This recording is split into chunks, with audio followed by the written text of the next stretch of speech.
எல்லாம் வல்ல இறைவனின் பேரருளால் வல்லான் வகுத்த வழிகோப்ப குபேர கலச அறக்கட்டளை நிர்வாக பெருமக்களே, இந்த விழாவை சிறப்பிக்க வந்திருக்கக்கூடிய எனது அருமை நண்பர் அஸ்ட்ரோ பாபு அவர்களே,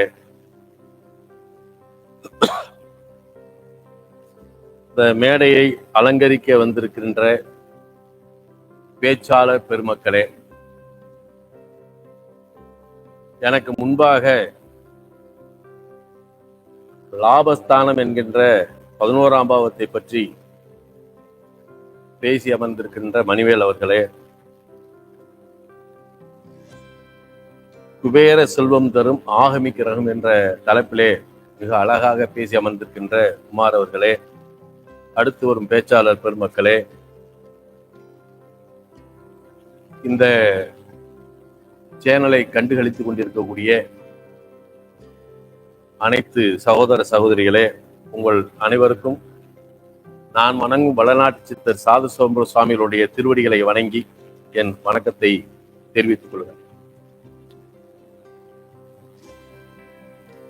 இப்ப இது 16வது கருத்தரங்கம் அப்படின்னு சொன்னாங்க. 16வது கருத்தரங்கம். 16 கருத்தரங்கம் நடத்திட்டாங்க. ஜோதிடத்துல கருத்தரங்கம், கருத்து பட்டறை, அதுக்கடுத்து ஒரு மாநாடு, இப்படி நடத்துறது ரொம்ப ரொம்ப விசேஷம். இதெல்லாம் ஜோதிடர்களுக்கு கிடைக்கக்கூடிய ஒரு பெரிய பொக்கிஷம். இப்ப ஜோதிடர்களுக்கு மட்டுமே இந்த விழாக்கள் பெருசா கொடுக்கறது இல்லை. மக்களே என்ன செஞ்சுட்டான், இப்ப ஜோதிடத்துல பாத்துக்கிட்டு இருக்கவங்க போறான், அவன் மிகப்பெரிய ஜோதிட அறிஞனாக இந்த யூடியூப்பை கேட்டு கேட்டு கேட்டு அவன் நம்மகிட்ட கிராஸ் கொஸ்டின் கேட்கிறான். 4ல் ராகு இருந்தா என்ன சார் அப்படின்றான். அப்ப மேக்சிமம் பாத்தீங்கன்னா இப்ப எல்லாருமே வீட்டுக்கு ஒரு ஜோதிடர் மாதிரி வீட்டுல ஒருத்தர் ஜோதிட அறிஞர் இருக்கான். ஒருத்தன் ஜாதகத்தை தூக்கிட்டு போகும்போது எங்க போற, ஜாதகம் பார்க்க போற, யார்கிட்ட, என்னார, பரவாயில்ல போயிட்டு வா, அவனே அனுப்பி வைக்கிறான். இல்லாட்டி அவருக்கு ஒன்றும் தெரியாது, நீ இங்க போ. வீட்டுல நல்லா தெரிஞ்சு வச்சுட்டாங்க. இப்ப நீங்க யூடியூப்ல பார்த்து பார்த்து பாத்தீங்கன்னா ஏகப்பட்ட பேர். இதுல 2 விஷயத்த சொல்லணும். ஜோதிடம் என்பது வாழுகின்ற வாழ்க்கையில் வழிகாட்டுகின்ற ஒரு யுக்தி தான். எல்லாத்துக்குமே நீங்க போய் ஒருத்தனுக்கு நல்வழி காட்டுறதுக்கு தான் இந்த ஜோதிடத்தை வச்சிருக்கான ஒழிய, நமக்கு ஜோதிடம் ஒரு தொழில், நான் இவங்களை வச்சு நான் நல்வாழ் வாழணும் அப்படின்ற நினைப்புல ஜோசியம் இருக்கக்கூடாது. நான் சொல்றது புரியும்னு நினைக்கிறேன். ஏன்னா நிறைய பேர் இன்னைக்கு என்ன செஞ்சிட்டாங்க, இந்த ஜோதிடத்தை வச்சு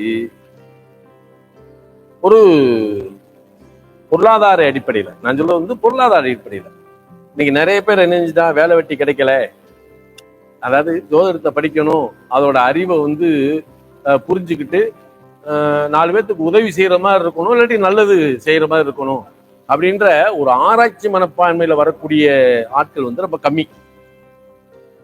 இப்ப என்ன ஆச்சு அப்படின்னா, முதல் போடாத ஒரு தொழில் எதிரா அப்படின்னு பாக்குறாங்க ஜோசியம். இப்ப இதுல என்ன தெரியணும் அப்படின்னா ஒண்ணும் கிடையாது. இப்ப காளீஸ்வரியெல்லாம் நான் ரொம்ப நாளா வாட்ச் பண்ணிக்கிட்டு. இப்ப இது கேபி இதெல்லாம் பலன் இருக்கும், சில குறிப்புகள்லாம் போடும், பரவாயில்ல, நல்லா புரிஞ்சு பேசுது இந்த பிள்ளை.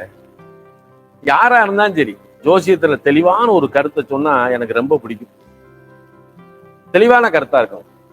அப்ப தான் புரிஞ்சுக்கிட்டு எடுத்து சொல்லக்கூடிய பக்குவம் வரணும்.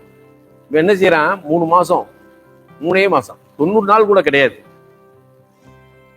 அந்த ராசியோட பேரை கடகடன்னு சொல்ல தெரியாது, நட்சத்திரம் பேரை யோசிச்சு தான் சொல்லுவேன், ஏன்னா நவக்கிரகங்களை கூட வசப்படுத்த தெரியாது. 3 மாசம் ஜோதிடம் கத்துக்கிட்டு 4வது மாசம் ஒரு போட்டு போடுறான், துர்கா ஜோதிட பயிற்சி மையம்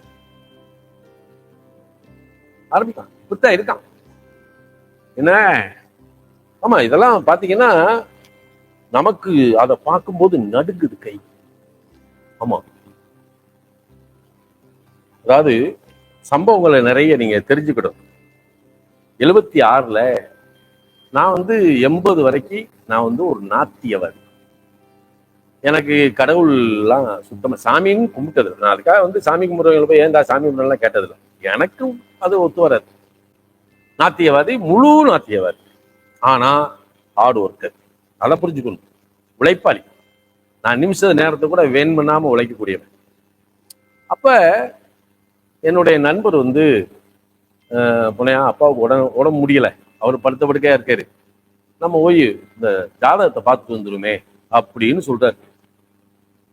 ஏன்னா எப்பேற்பட்ட அறிஞர்கள் இருந்தார்கள் என்பதை நீங்க புரிஞ்சுக்கணும். அப்ப எனக்கு ஜோசியம் ஜாதகமா எதுக்கடா, நானு நீ போய் பார்த்துட்டு வாயனு கூட வாடா அப்படி கூட்டிட்டு போனேன். எங்க மதுரையில ஒரு வீதியில பார்க்கும்போது பாத்தீங்கன்னா 4 முளை வேட்டி, அழுக்கு வேட்டி, ஒரு துண்டு, அது ஒரு துண்டு கண்ணங்கரேன்னு கருவா என்ன இப்படி வச்சிருக்கு, தலை குட்டையா கண்ணங்கரேன்னு போய் இப்படி நின்னா, என்ன சங்கதி அப்படின்னாரு. அப்பா ஜாதகத்தை பார்க்க, அவருக்கு இருப்பிடம் கூட கிடையாது, ஒரு திண்ணையில உட்காந்துக்கிட்டாரு. இந்த நோட் ஆனா நினைச்சா இன்னைக்கெல்லாம் எனக்கு புல்லரிக்குது, நீ எப்படி இப்படி எல்லாம் இருந்தாங்க அப்படின்றது. நான் வந்து காரணமும் அதுவா கூட இருக்கலாம், எனக்கு தெரியாது. ஆனா அப்ப எனக்கு அந்த நினைப்பெல்லாம் கிடையாது. நம்ம எல்லாம் ஜோசியத்தை படிப்போம், இப்படி வருவோம் அப்படிலாம் எனக்கு சுத்தமா தெரியாது. அப்ப அந்த நோட்டை வாங்கி இப்படித்தான் பிரிச்சாரு. சுத்திய பார்க்கல, அந்த கட்டத்தை மட்டும் அப்படின்னு ஒரு நிமிஷம் தான் தூக்குனாரு. இப்படி பார்த்துட்டு அப்படியே மூடி அப்படி தூக்கி போட்டாரு. அட போடா, அவன் செத்து 3 நாளே ஆயிடுச்சு, மூக்குல சித்தரும்பு ஓடுது அப்படின்ட்டாரு. எனக்கு இவன் தகச்சு போய் நிக்கிறான். நமக்கு வந்து கொஞ்சம் போல்ட்டா நிக்கிறாரு, எப்பயுமே கொஞ்சம் போல்ட் ஜாஸ்தி. இவன் அப்படியே பம்முறான். நான் அந்த பெருசுல சொல்றேன், மாவனே அப்படி மட்டும் நடக்கலன்னு வை, இப்படிதான் சொல்லிட்டு வர்றேன். நாங்க 2 பேரும் சைக்கிள்ல வீட்டுக்கு போறோம். வேகமா வந்து வீட்டுக்குள்ள போனா அவங்க அப்பா படத்துக்கு ரூம் போறோம். இது காலையில் நடந்த சம்பவம். காலையில இவங்க யாருமே போய் அவரை பார்க்காம இருந்துட்டாங்க. பார்த்தா அவர் சொன்ன மாதிரி மூக்குல சுத்தம் போட்டு எனக்கெல்லாம் ஒரு நிமிஷம், இது எப்படி ரவி, இது எப்படி சாத்தியம் அப்படின்னு எனக்கு தெரியல. அப்ப ஒரு நிமிஷம் என்னாச்சு, நீ தகவல் சொல்லிக்கிட்டுறா, நான் வந்துடுறேன் அப்படின்ட்டு சைக்கிள் எடுத்து திருப்பி அவரை பார்க்க போறேன். யார பெருசு போனோன்னா அதை கடந்து அந்த மெஜரா கோட்ஸ் பக்கம் ஒரு டீ கடையில போய் நின்ட்டாரு.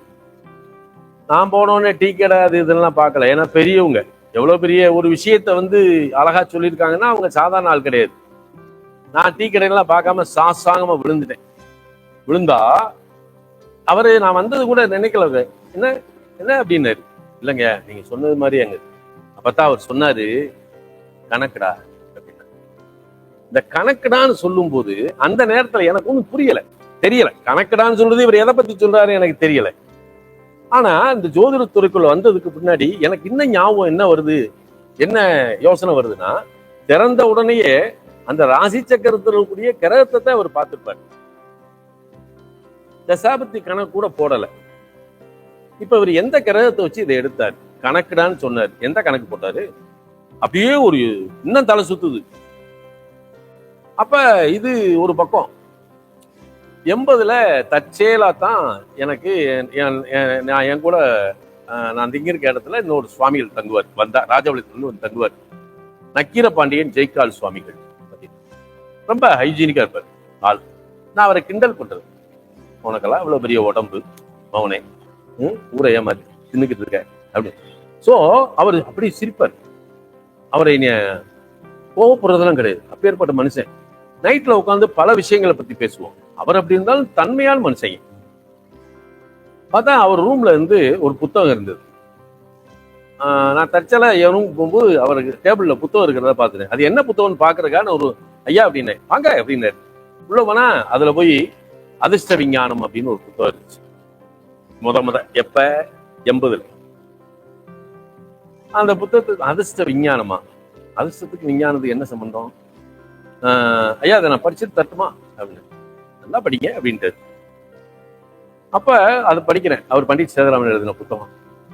பார்த்தா அதுக்குள்ள படிக்க எனக்கு புத்தக புழு. நான் எப்பயுமே புத்தகம் கிடைச்சா படிக்காம வைக்கிறதே இல்லை. எப்பயுமே தலைமாட்டில் புத்தகம் இருக்கும். சின்ன பிள்ளையில இருந்தே, அதாவது இடவுல வந்த படிப்பெல்லாம் கிடையாது. சின்ன பிள்ளையில இருந்தே வந்து காமிக்ஸ் புத்தகமா இருந்தாலும் சரி, காலையில வந்து நந்தவனத்துல குளிக்க போகும்போது அங்க பஸ் ஸ்டாண்ட் டீ கடையில தினதந்தி வரும். அதுல சிந்திப்பாத்து கதையை படிக்காம நான் குளிக்க போனதே கிடையாது.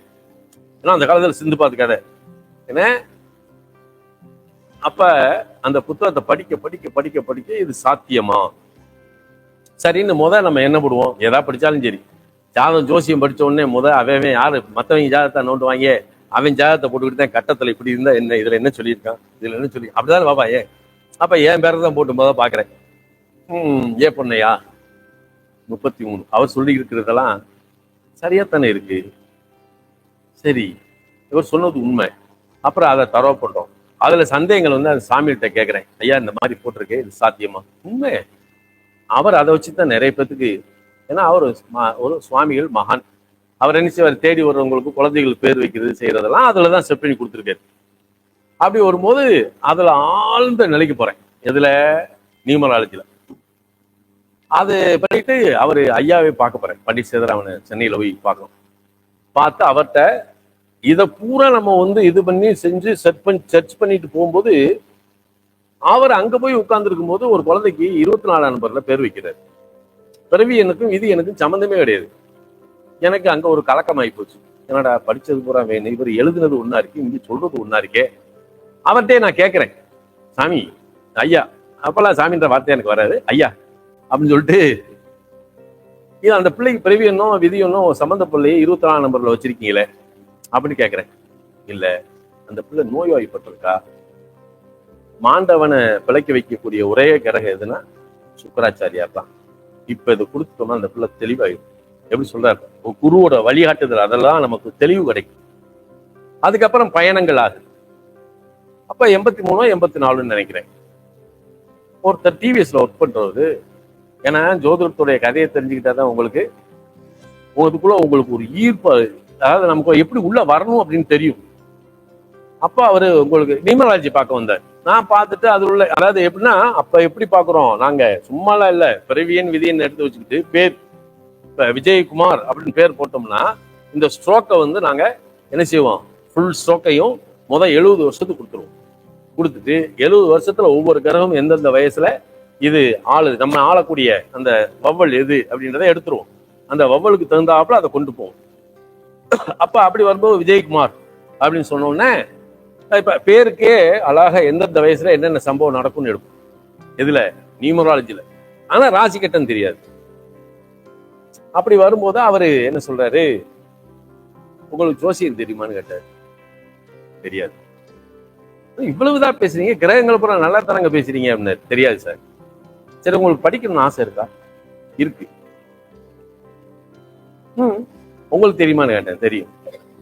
அவர் அதுல புலமையானார்.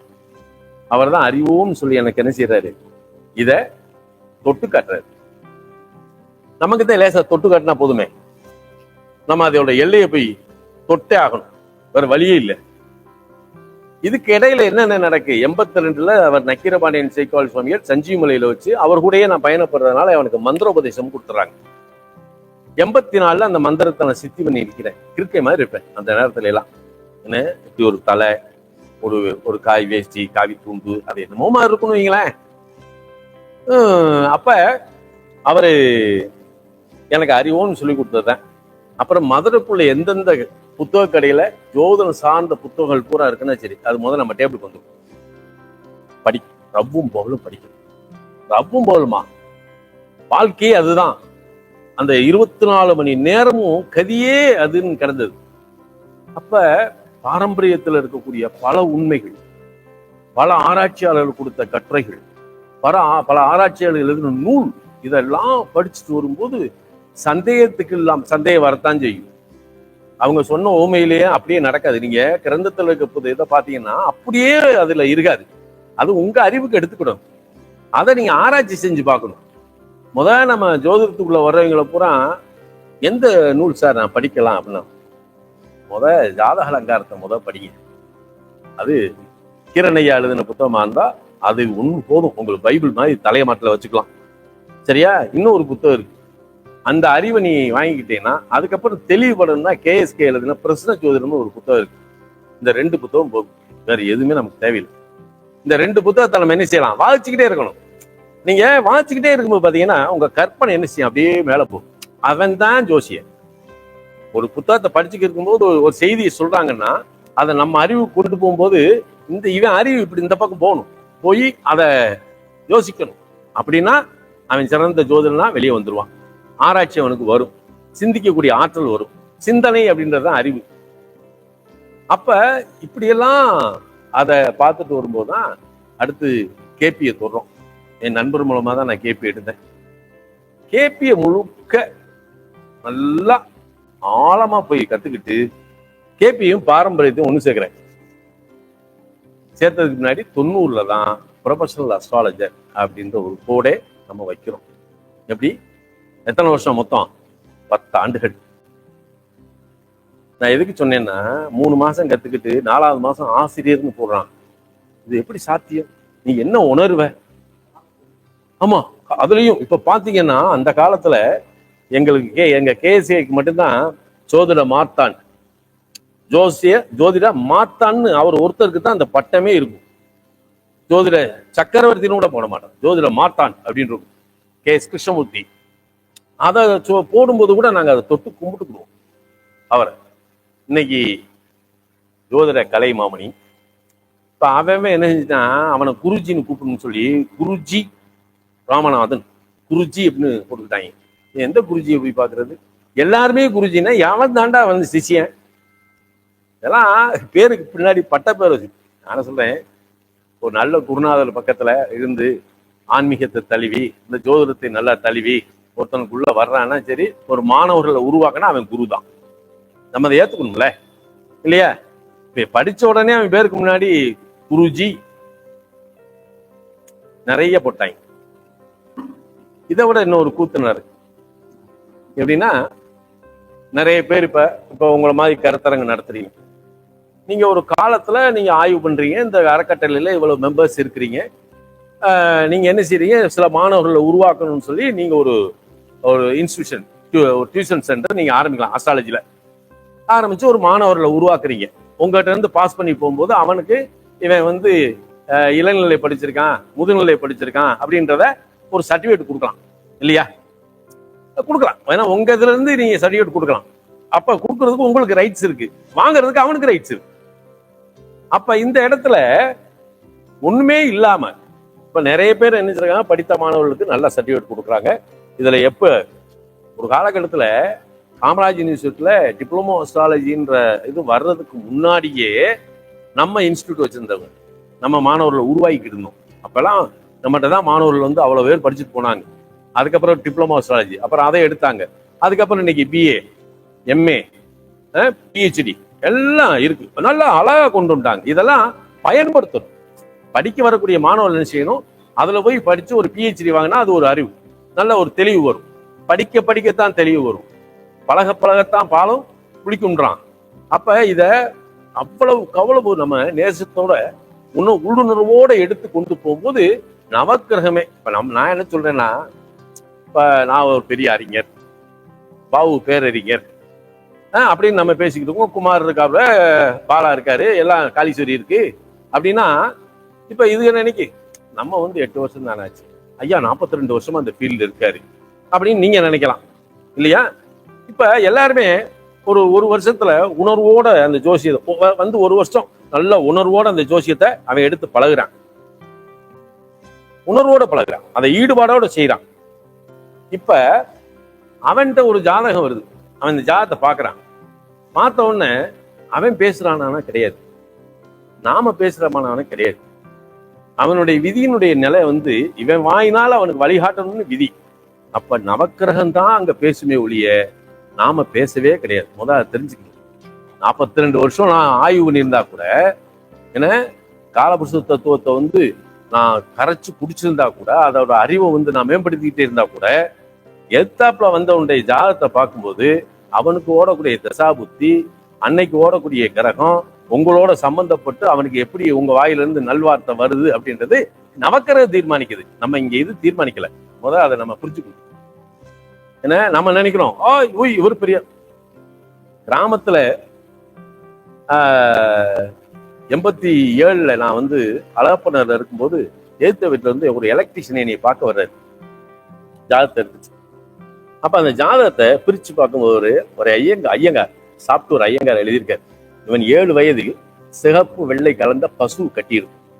இவனுடைய 10 வயதில் இவனுடைய தகப்பன் மாடி வீடு கட்டுவான். அதை எழுதியிருக்காரு. அதே மாதிரி 7 வயசுல வெள்ளையும் சிவப்பும் கலந்த பசு. அவனுடைய 10 வயசுல மாடி வீடு கட்டுறாரு. அப்ப எப்படி அவங்க அழகா எப்படி ப்ரெடிக்ட் எடுத்து கொடுத்தாங்க, எழுதி கொடுக்குறேன். இன்னைக்கு நீங்க அந்த காலத்துல வள்ளுவர்கள் எழுதுற நோட்டை பார்த்தீங்கன்னா சரி அழகா இருக்கும். அந்த நோட்டே இதுக்கு பேர் என்ன தெரியுமா? நம்ம எழுதுறது கையாம்பியாலாம் ஜாதகம் எழுதப்படாது. இன்னைக்கு தான் தட்டி விட்டா கம்ப்யூட்டர்ல வந்துருது. ஆனா அந்த காலத்துல ஜாதக அலங்காரம், அவை விதியே நல்லா இல்லாட்டவும் ஜாதகத்தை எப்படி எழுதி கொடுக்கணுமா? அலங்காரம் எழுதி கொடுக்கணும். அந்த எழுத்தெல்லாம் பாத்தீங்கன்னா அப்படியே கண்ணில் ஒத்திக்கிற மாதிரி இருக்கும் தெரியுமா? உட்கார்ந்து எழுதுவேன். அவன் எழுதுனது என்ன, இவன் 1000 1500 கொடுப்பானா, ஒரு ஒரு ஒரு மரக்கா நெல்லுக்கு எழுதி கொடுத்துருக்கான் உட்காந்து. அவன் எப்படி வேலை பார்த்தான் பாருங்க. அந்த காலத்துல இவன் வெள்ளாமை விளைஞ்ச உடனே களத்துல போய் நிக்கணும். அவன் கொடுக்குற நெல்லை வாங்கிட்டு வரணும். ஏதாவது தோட்டத்துல விளைஞ்சுன்னா கொடுத்து விடுவாங்க. காசு பணமெல்லாம் கொடுக்க மாட்டாங்க. இன்னைக்கு நம்ம ஒரு ஜாதகத்தை எழுதுனா எவ்வளோ சார் ஃபீஸ்? சார் இது ஒரு 3000 ரூபா வரும் சார் சொல்றோம். அவன் அனுப்பி விடுறான். அதை நம்ம எழுதுறோமா? எழுதும் போதுதான் அந்த உணர்வுகளே வரும். ஒரு ஜாதகத்தை நம்ம கட்டம் போட்டு அதுல ராசி நவாம்சம் போட்டு எழுதுறோம் பார்த்தீங்களா? அந்த கிரக அடைவு பண்ணத்தான் இந்த கிரகம் நமக்குள்ள போய் உட்கார்ந்து அது பேசணும். இது நம்ம எப்பயுமே இதை கையில வச்சுக்கணும். எந்த ஒரு ஜாதகத்தையும் எடுத்து நம்ம எழுதிட்டு சொல்லும்போது பாருங்களேன் நல்லா. இப்ப எல்லாருமே நம்ம பிறக்கிறோம். நாம பிறக்கிறோம் ஐயா.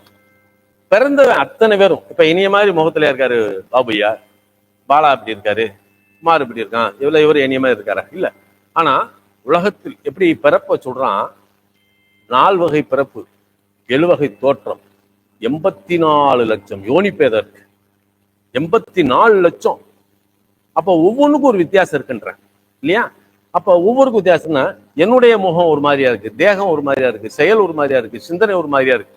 என்ன மாதிரி அவர் இருக்காரா? ஒவ்வொருத்தருக்கும் ஒவ்வொரு வித்தியாசம். எங்கேயாவது உலக அதிசயத்துல இவர் மாதிரியே இவர் இருக்காருன்னு ஏதாவது சொல்லுங்க பார்ப்போம். கிடையவே கிடையாது. அப்ப இந்த இடத்துலதான் இறைவன் படைப்பை நாம அப்படியே யோசிச்சு பார்க்கணும். ஆஹா, எப்பேற்பட்ட பிறப்புடா இது! இந்த இறைவனுடைய படைப்புல நம்மளுடைய பிறப்பு எப்படிப்பட்டது அப்படின்னு நம்ம யோசிக்கணும். அப்ப யோசிக்கும் போதுதான் நாம யாரு, அப்ப நீ யார் அப்படின்றதான் பார்க்கணும். அப்ப நமக்கு நாம கேட்டு பார்க்கணும். நான் யாரு? நான் எதுக்கு இங்க வந்திருக்கேன்? என்ன கர்ம வினையோட வந்திருக்கேன்? எனக்கு இந்த கர்ம வினை உண்டா? அப்ப இந்த கர்ம வினை அப்படின்றத பலரும் பல விதமா கோட் பண்றாங்க. பலரும் பலவிதமானா படிச்சது அளவுக்கு இவன் பக்குவப்பட்டு சொன்னா பரவாயில்ல. கர்மாவை எப்படி எடுத்துக்கிறான் அப்படின்னா அவன் போன போக்குள்ள எடுத்துக்கிறான். அவன் இஷ்டத்துக்கு அந்த கட்டத்துக்குள்ள போய் அவன் ஒண்ணு தூக்கிட்டு இதுதான் கர்மா அப்படின்றான். அப்ப கர்மா எங்கே தீர்மானிக்கப்படுகிறது? ஒவ்வொருத்தருக்கும் கர்மா தீர்மானிக்கப்படுது. இப்ப நான் இப்படி இருக்கேன், ரவி அப்படி இருக்காரா? ரவி ஒரு இதுல இருக்காரு, ப்ரொஃபஷனல் இருக்காரு, அவர் இதை இது பண்ணிக்கிட்டு இருக்கிறாரு. அப்ப என்னுடைய ப்ரொஃபஷனல் அஸ்ட்ராலஜி அப்படின்னா எல்லாருமே இதுக்குள்ள இப்படியா இருக்கான்? இல்ல. அப்ப அஸ்ட்ராலஜிக்கு நான் பிறந்த உடனேயே ஒன்னாவது ஒரு வயசுலயே நீ ஜோதிடன் எழுதிட்டு அப்பனாங்க எனக்கு தெரியுமா? பிறக்கும் போதே என்னை பத்தி தெரிஞ்சுதான் நான் இதுக்கு இப்படி இருக்கேன், நீ இப்படி எல்லாம் வருவடான்னு சொல்லி நம்ம பிறக்கும் போதே இந்த ரகசியம் தெரிஞ்சுன்னா நம்ம இதுக்கு எது பண்ணணும் இல்லையா? அப்ப அந்த அந்த அந்த காலத்தினுடைய நிலை, கால மாற்றங்கள், வாழ்வியல் நிலைகள், வாழ்வியல் கோட்பாடு, வாழ்வியல் வழிமுறைகள் அது நம்ம சொல்றோம். இப்ப இதுலயே என்ன சொல்றான் அப்படின்னா இதுலயே என்ன சொல்றான்? இப்ப ஐயா சமூகம் சார்ந்து சமுதாயம் சார்ந்து அப்படின்னு 2 இருக்கு. சமூக ரீதியா தான் உன்னுடைய நிலை இருக்கும். ஒவ்வொரு சமூகத்துக்கும் ஒரு ஃபண்டமெண்டல் பிரின்சிபல் ஆஃப் லைஃப் இருக்கும். சமுதாயத்துக்குன்னு ஒண்ணு இருக்கு. சமுதாயம் நீ எல்லாரும் சேர்ந்து செய்யுது, பல பேர் கூடி செய்யுது. அப்ப இதையெல்லாம் மீறி நீ வெளியவே வர முடியாது. அப்ப அதுக்கு தகுந்தாப்புலதான் நீ இருக்க. அப்ப உன்னை எப்படி இது வழிநடத்தி கூட்டிட்டு போகுது அப்படின்னு தான் நம்ம பார்க்கணும். அப்ப கர்மா.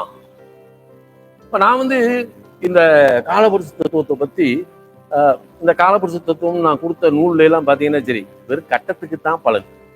நான் கிரகங்களை தூக்கி போட மாட்டேன். அதுக்கப்புறம் தான் காலபுருஷ தத்துவத்தோட அடிப்படையை கத்துக்கிட்டு அதுக்கப்புறம் அடிப்படை, இளநிலை, உயர்நிலை 3ஆ பிரிச்சு வச்சிருந்தோம். தத்துவார்த்த தத்துவத்தை நம்ம புரிஞ்சுக்கிட்டோம். அடிப்படையா இது என்ன செய்யுது, அப்ப அடிப்படை அப்படின்னு என்ன? இப்ப நான் இருக்கேன், நம்ம ஜாதகம் எழுதுறோம், ஜாதகத்துல லக்னம் அப்படின்னு ஒண்ணு போடுறோம் இல்லையா? லக்னம்னு புரியும் இல்லையா? விதி மதி கதி அப்படின்றத நம்ம புரிஞ்சுக்கணும். அப்ப விதி என்பது என்ன? அப்ப கிழக்கே உதயமாகக்கூடிய அந்த நிலையை வச்சு உனக்கு லக்கணம் கூட எழுதுறோம். இந்த மாசம் இத்தனாம் தேதி இத்தனை மணிக்கு இந்த லக்கணத்துல நீ பிறக்கிற அப்படின்னு சொல்லி அழகா லானா போட்டு விட்டுருவார் ஜோசியர். அப்ப லக்னம், லக்னாதிபதி, இந்த லக்னாதிபதினு சொல்லும் போதே உன்னுடைய ஆத்ம பலத்தை நம்ம தூக்கலாம். இப்ப இந்த லக்னம் அப்படின்றது என்ன? நீங்க நல்லா சென்ஸ் பாத்தீங்கன்னா, இந்த உடலுக்குள் உயிர் இருக்கிறது.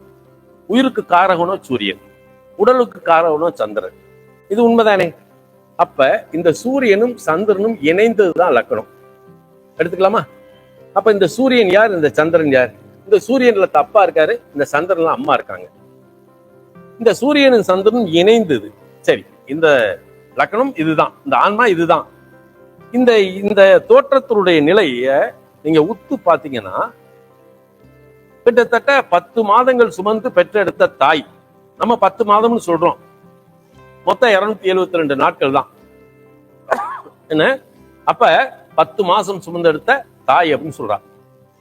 இந்த 10 மாதம் அப்படின்ற ஒரு கணக்கா இருந்தாலும், தந்தையும் தாயும் தன்னுடைய, அதாவது அவங்க என்ன நினைப்புல, நீங்க நினைப்ப கொண்டு போகணும். எப்படி கொண்டு போகணும்? இப்ப அம்மா காட்டு வேலைக்கு போயிட்டு வந்திருக்கும், அப்பா வெளியில எங்கேயாவது வியாபார ரீதியா போயிட்டு வந்திருப்பாரு. அப்ப அந்த காலத்துல 4 மணிக்கு தான் உழவு வைப்பாங்க தெரியுமா? காட்டுக்கெல்லாம் போயிட்டு இன்னைக்கு மாதிரிலாம் இல்லை. காலையில பழைய சோறு இல்லாட்டி கூழு, மத்தியானம் இருக்கிற கூழை குடிச்சுக்கிடணும். நைட்டு 4 மணிக்கு, சாயங்காலம் 4 மணிக்கு காட்டுல வேலையை விட்டு வந்தவங்க தான் என்ன செய்வாங்க, டக்குன்னு அரிசி இருக்கும் வீட்டுல, எல்லாம் இருக்கும், டக்குன்னு ஒரு காய்கறி போட்டு டக்கால்ட்டு ஒரு குழம்பு சோறை வடிப்பாங்க. 7 மணிக்கெல்லாம் சாப்பிடுவான், எல்லாரும் சுட சாப்பிடுவேன். சரியா? அப்ப எல்லாம் நம்ம நல்லா தான் இருந்தோம், ஒரு நோயும் கிடையாது. சூரிய உதயமாகும் போது பழைய சோறு சாப்பிட்டோம், சூரியன் அஸ்தமனத்துக்கு பின்னாடி சுடு சோறு சாப்பிட்டோம். 1000ல் 1, 1,00,000ல் 1 தான் கற்பப்பை எடுக்கிறது. அதே மாதிரி 1000ல் 1, 1,00,000ல் 1 தான் கப்பு போட்டு எடுக்கிறது. சிசேரியன் கூட கிடையாது, கப்பு போட்டு எடுத்தாங்க. இன்னைக்கு என்ன செய்யறோம்? ஸ்வாங், எத்தனை மணிக்கு எடுக்கணும் சொல்லுங்க, எடுத்துட்டேன். என்ன? ஆமா, சிசேரியன் சொல்லிட்டான். அப்ப ஆனா இதுக்கு நம்ம அங்க போறோம். அப்ப இது எதுக்கு சொல்றேன் அப்படின்னா, 4 மணிக்கு இவன் வியாபாரத்துக்கு போயிட்டு சாயங்காலம் 6 மணிக்கு வருவார், பஜார்ல எல்லாம் போய் டீ சாப்பிட்டு வருவார். வந்தவொடனே சாயங்காலம் சோத்தை சாப்பிட்ட உடனே இவங்களுக்கு பொழுது போகாது, இந்த வெத்தலையை போட்டுக்கிட்டு மென்னுக்கிட்டே ஏதாவது ஊர் கதையை பேசிட்டு இருப்பான், சொந்த கதை. டிவி கிடையாது, ஒண்ணும் கிடையாது, ஒரு என்டர்டைன்மெண்ட் கிடையாது, எதுவுமே கிடையாது. என்ன இன்னைக்கு மாதிரி செல்லு இருந்துச்சா? அன்னைக்கு இல்லையே. டிவி இருந்துச்சா? கிடையாது. வாரத்துக்கு ஒரு நாள் கூட சினிமாவுக்கு போக மாட்டான், எப்பயாவது ஒரு நாள் தான் போவான் சினிமா தியேட்டருக்குள்ள. ஏன்னா அடிக்கடி போய் சினிமா பாக்குறதெல்லாம் இல்லை. அதெல்லாம் இந்த வேலை பார்க்குறவங்க உதவி போய் மாட்டி ஷோ அது இதெல்லாம் போய் உட்காருறது, எல்லாருமே அப்படி போனதில்லை. இப்ப இவனுக்கு சினிமா எது வருவான், என்னைக்காவது ஒன்னா அழுப்புல திருநெயில தூங்குறவன் இருக்கான், என்னைக்காவது ஒன்னா. அப்புறம் நடுக்குடி சாமத்துல 2 பேர் எந்திரிச்சு, அவன் என்ன நினைப்புல, கருப்பசாமி நான் நேற்று 30 ரூபா வாங்கினா, நாளைக்கு கொடுப்பானா கொடுக்க மாட்டானா, இவனுக்கு நம்ம இதை பாக்கி சொல்லியிருக்கோமேனு இந்த நினைப்புலயே இருந்துட்டு இந்த போகத்துக்குள்ளேயே போவேன். நாளைக்கு விடிஞ்சா என்ன செய்யலாம், அவன் நிலை அது. இவன் என்ன செய்வா, இவ ஒரு கட்டையாத்தான் இருப்பா. அப்ப இவங்க 2 பேத்துக்கு பெரிய ஒரு திங்கிங், நம்ம குழந்தை ஐஏஎஸ்ஆ பிறக்கணும், ஐபிஎஸ்ஆ பிறக்கணும், டாக்டர் ஆகணும், அமெரிக்கால போய் இருக்கணும், அப்படியெல்லாம் இந்த 2 மூதிகளும் நினைச்சதெல்லாம் கிடையாது. இது கரு உருவாகணும்ல அவங்க கூடல, யதார்த்தமா ஒண்ணு சேர்றாங்க, அது கருவாயிருது, அது ஒரு குழந்தைய பிறக்குது. இவங்க திட்டத்தோட ஒரு குழந்தைய பெத்து எடுத்துக்கல.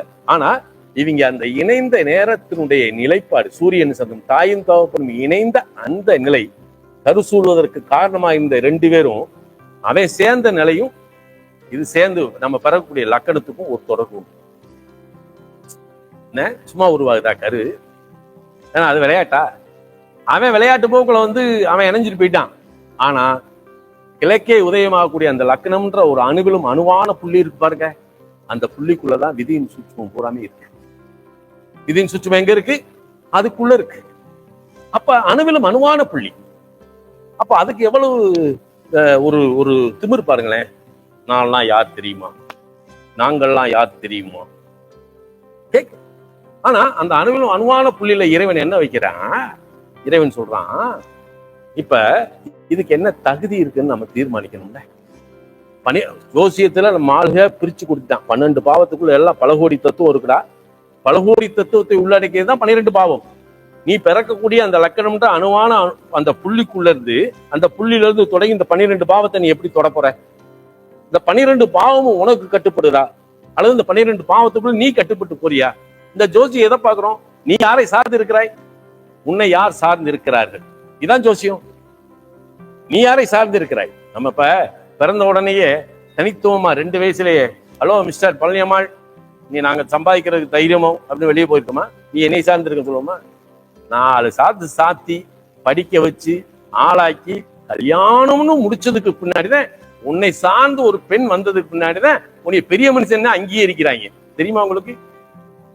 எப்ப அங்கீகரிக்கிறாங்க? அப்பதான் அங்கீகரிக்க. அது வரைக்கும் நீ யாரை சார்ந்து இருக்கிற? உன் தாய் தப்பனை சார்ந்து இருக்கிற. அப்போ உன்னை சார்ந்து ஒரு பெண் வருவது வரைக்கும் நீ ஒருவரை சார்ந்திருக்கிறாய். இங்கதான் ஜோசியத்தினுடைய முகப்பு நிலையே இருக்கு. முகப்பு. அப்ப இந்த இடத்துலதான் 12 பாவம் இருக்கு. இந்த 12 பாவம் உன்னை சார்ந்து நிற்கும் போது நீ என்ன ஆகிறாய், அல்லது நீ சார்ந்து நிற்கும் போது என்னவா, நீ போய் அதை சார்ந்து இருக்கும் போது எப்படி ஆகிறாய்? இதுதான் ஜோசியத்தினுடைய விதி இல்லையா? அதானே. நான் இருந்தேன், எனக்கு ஒரு நண்பர் டகார்னு ஒரு கார் வாங்கி கொடுத்தாரு. நான் காரு பக்கம் போல, கார் என்னை சார்ந்து இருந்துச்சுன்னு அப்பதான் நினைச்சேன். ஆஹா, இது கிடைக்கணும்ன்றது இருக்கிறா, கிடைச்சு அதுவா தானே வந்துச்சு. நம்ம போய் கேட்டு கிடைக்கல, அதுவா வந்துச்சு. ஆஹா, 4ஆம் பாவம் நமக்கு வலுவா பேசுவது போல இருக்கு. அதுவா இருந்துச்சு. அது வரைக்கும் என்ன செஞ்சோம்? பஸ்ல தான் போய்க்கு இருந்தோம். எங்கே போனோம்? டாக்ஸி எடுத்துக்கிட்டு இருந்தோம். அதானே கொஞ்சம் இம்பார்ட்டன்ட்னா டாக்ஸி, இல்லாட்டி பஸ், எங்க போனாலும். அப்ப இந்த இடத்துல நீ யாரை சார்ந்து இருக்கிறாய், உன்னை யார் சார்ந்து இருக்கிறார்கள், இது தத்துவம். சரி, இதுக்குள்ள இன்னும் பல விஷயங்கள் இருக்கு. எப்படின்னா, இந்த லக்கணம் அப்படின்ற அந்த அணுவிலும் அணுவான புள்ளி இருக்கு பாத்தீங்களா, இந்த புள்ளி என்ன தகுதி படைத்ததுன்னு எப்படி தீர்மானிக்கிறது? என்ன தகுதி இருக்கு? அப்ப இவனுக்கு ஆரம்பத்துல எடுத்தோன்னு ஜாதகத்தை இப்படி எடுத்தாங்கன்னா, சரி, ஆயில் பழம் சூப்பரா இருக்கு, இந்த லக்கணத்துக்கு ஆயில், அப்படிதான் பெரியவங்க ஆரம்பிப்பாங்க. ஆயில் பழம் நன்றாக இருக்கிறது. அதுக்கப்புறம் தான் மற்றதுக்கே போவேன். ஆயில் இல்லாத ஜாதகத்தை பேச மாட்டான். அதுக்கு பல வழிமுறைகள் வச்சிருக்கான்.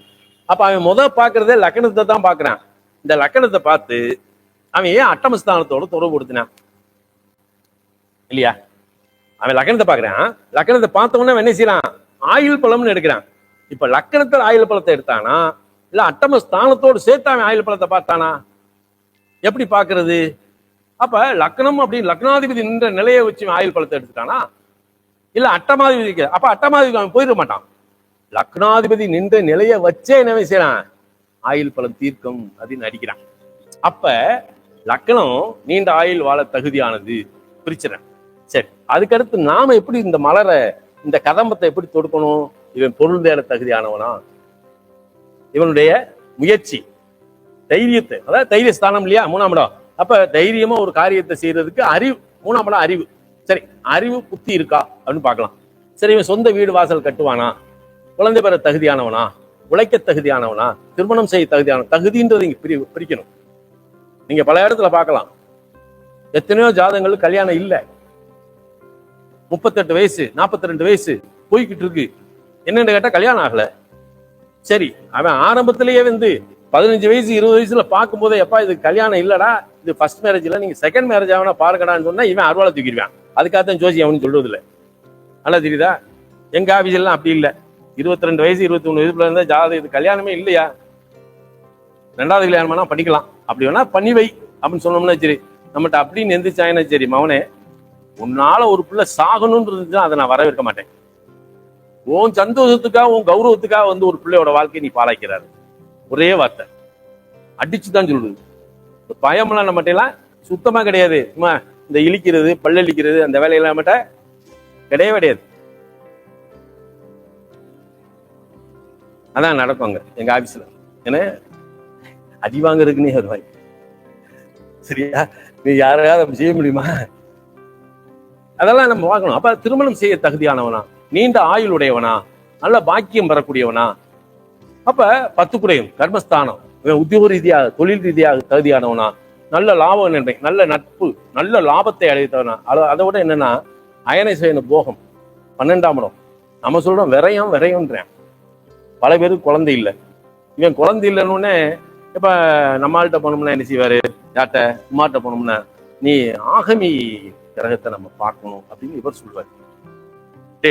முதல் 12ஆம் இடத்தை பார்க்கணும். இந்த 12ஆம் இடத்துக்கு முன்னாடி 3ஆம் இடம் இருக்கு. 3ஆம் இடத்துல என்ன வச்சிருக்கான், ஒரு மனிதனுடைய எண்ணம், எழுத்து, இயக்கம், ஆற்றல், பேராற்றல், சக்தி, வீரியம் அப்படின்னு இல்லையா. அப்ப இந்த 3ஆம் இடத்துல ஒரு வங்காரம், அதாவது அந்த ஸ்தானம் சரியில்லைன்னு வச்சுக்குவான். 12ஆம் இடத்துல அதை விட சனியோ செவ்வாயோ ராகுவோ கேதுவோட சேர்க்க உட்கார்ந்து இருக்கு. நடக்கலையடா. அப்புறம் குழந்தை புத்துசாரத்தை போய் ஆராய்ச்சி பண்ணிக்கிட்டு இருக்க. 5ஆம் வேலை செய்யும். இப்ப ஒரு விஷயத்த நல்லா தெரிஞ்சுக்கணும். இப்ப நான் சொல்றத கேட்டுட்டீங்கன்னா உங்களுக்கு சில விஷயங்கள் புரியும். ஏன்டா இப்ப அட்டமஸ்தானம் 8ஆம் இடம் நம்ம சொல்றோம். 8ஆம் இடத்தை கெடுதல்னு சொல்றோம். இல்ல, 8ஆம் இடத்துக்குள்ள என்ன இருக்குன்னு பார்ப்போம். அதுக்கப்புறம் ஒரு சப்ஜெக்ட்ல போவோம். சரியா? இப்ப காலபுருஷனுடைய 9ஆம் இடம் எது அப்படின்னா தனுசு இல்லையா. இங்க யார் இருக்கா, நம்ம அப்பா இருக்காரு. 9ஆம் இடத்தை என்ன சொல்லுவோம், தகப்பன் ஸ்தானம் தானே சொல்லுவோம். அங்க என்னென்ன இருக்கு, நல்ல மனிதர்கள் இருக்காங்க, தெய்வங்கள் இருக்கு, குருமார்கள் இருக்காங்க, நாட்டுத்தான் இருக்காங்க, நம் குடும்ப தலைவன் இருக்காங்க, நல்ல மனிதர்கள் பூராம 9ஆம் இடத்துல தான் இருக்காங்க. அதுல நம்ம அப்பனும் ஒரு தாள் அப்படிதான் வச்சுக்கணும். சரியா? ஆனா தெய்வம் அங்கதான் இருக்கு. அப்ப இந்த 9ஆம் இடம் இவர் என்ன செய்யறாரு, யோசிக்கிறாரு. இன்னைக்கு செகண்ட் ஷோ சினிமாவுக்கு போலாமா, முத்துலட்சுமியை கூப்பிடலாமான்னு பொழுது போல செகண்ட் ஷோ சினிமா போயிடுவாங்க.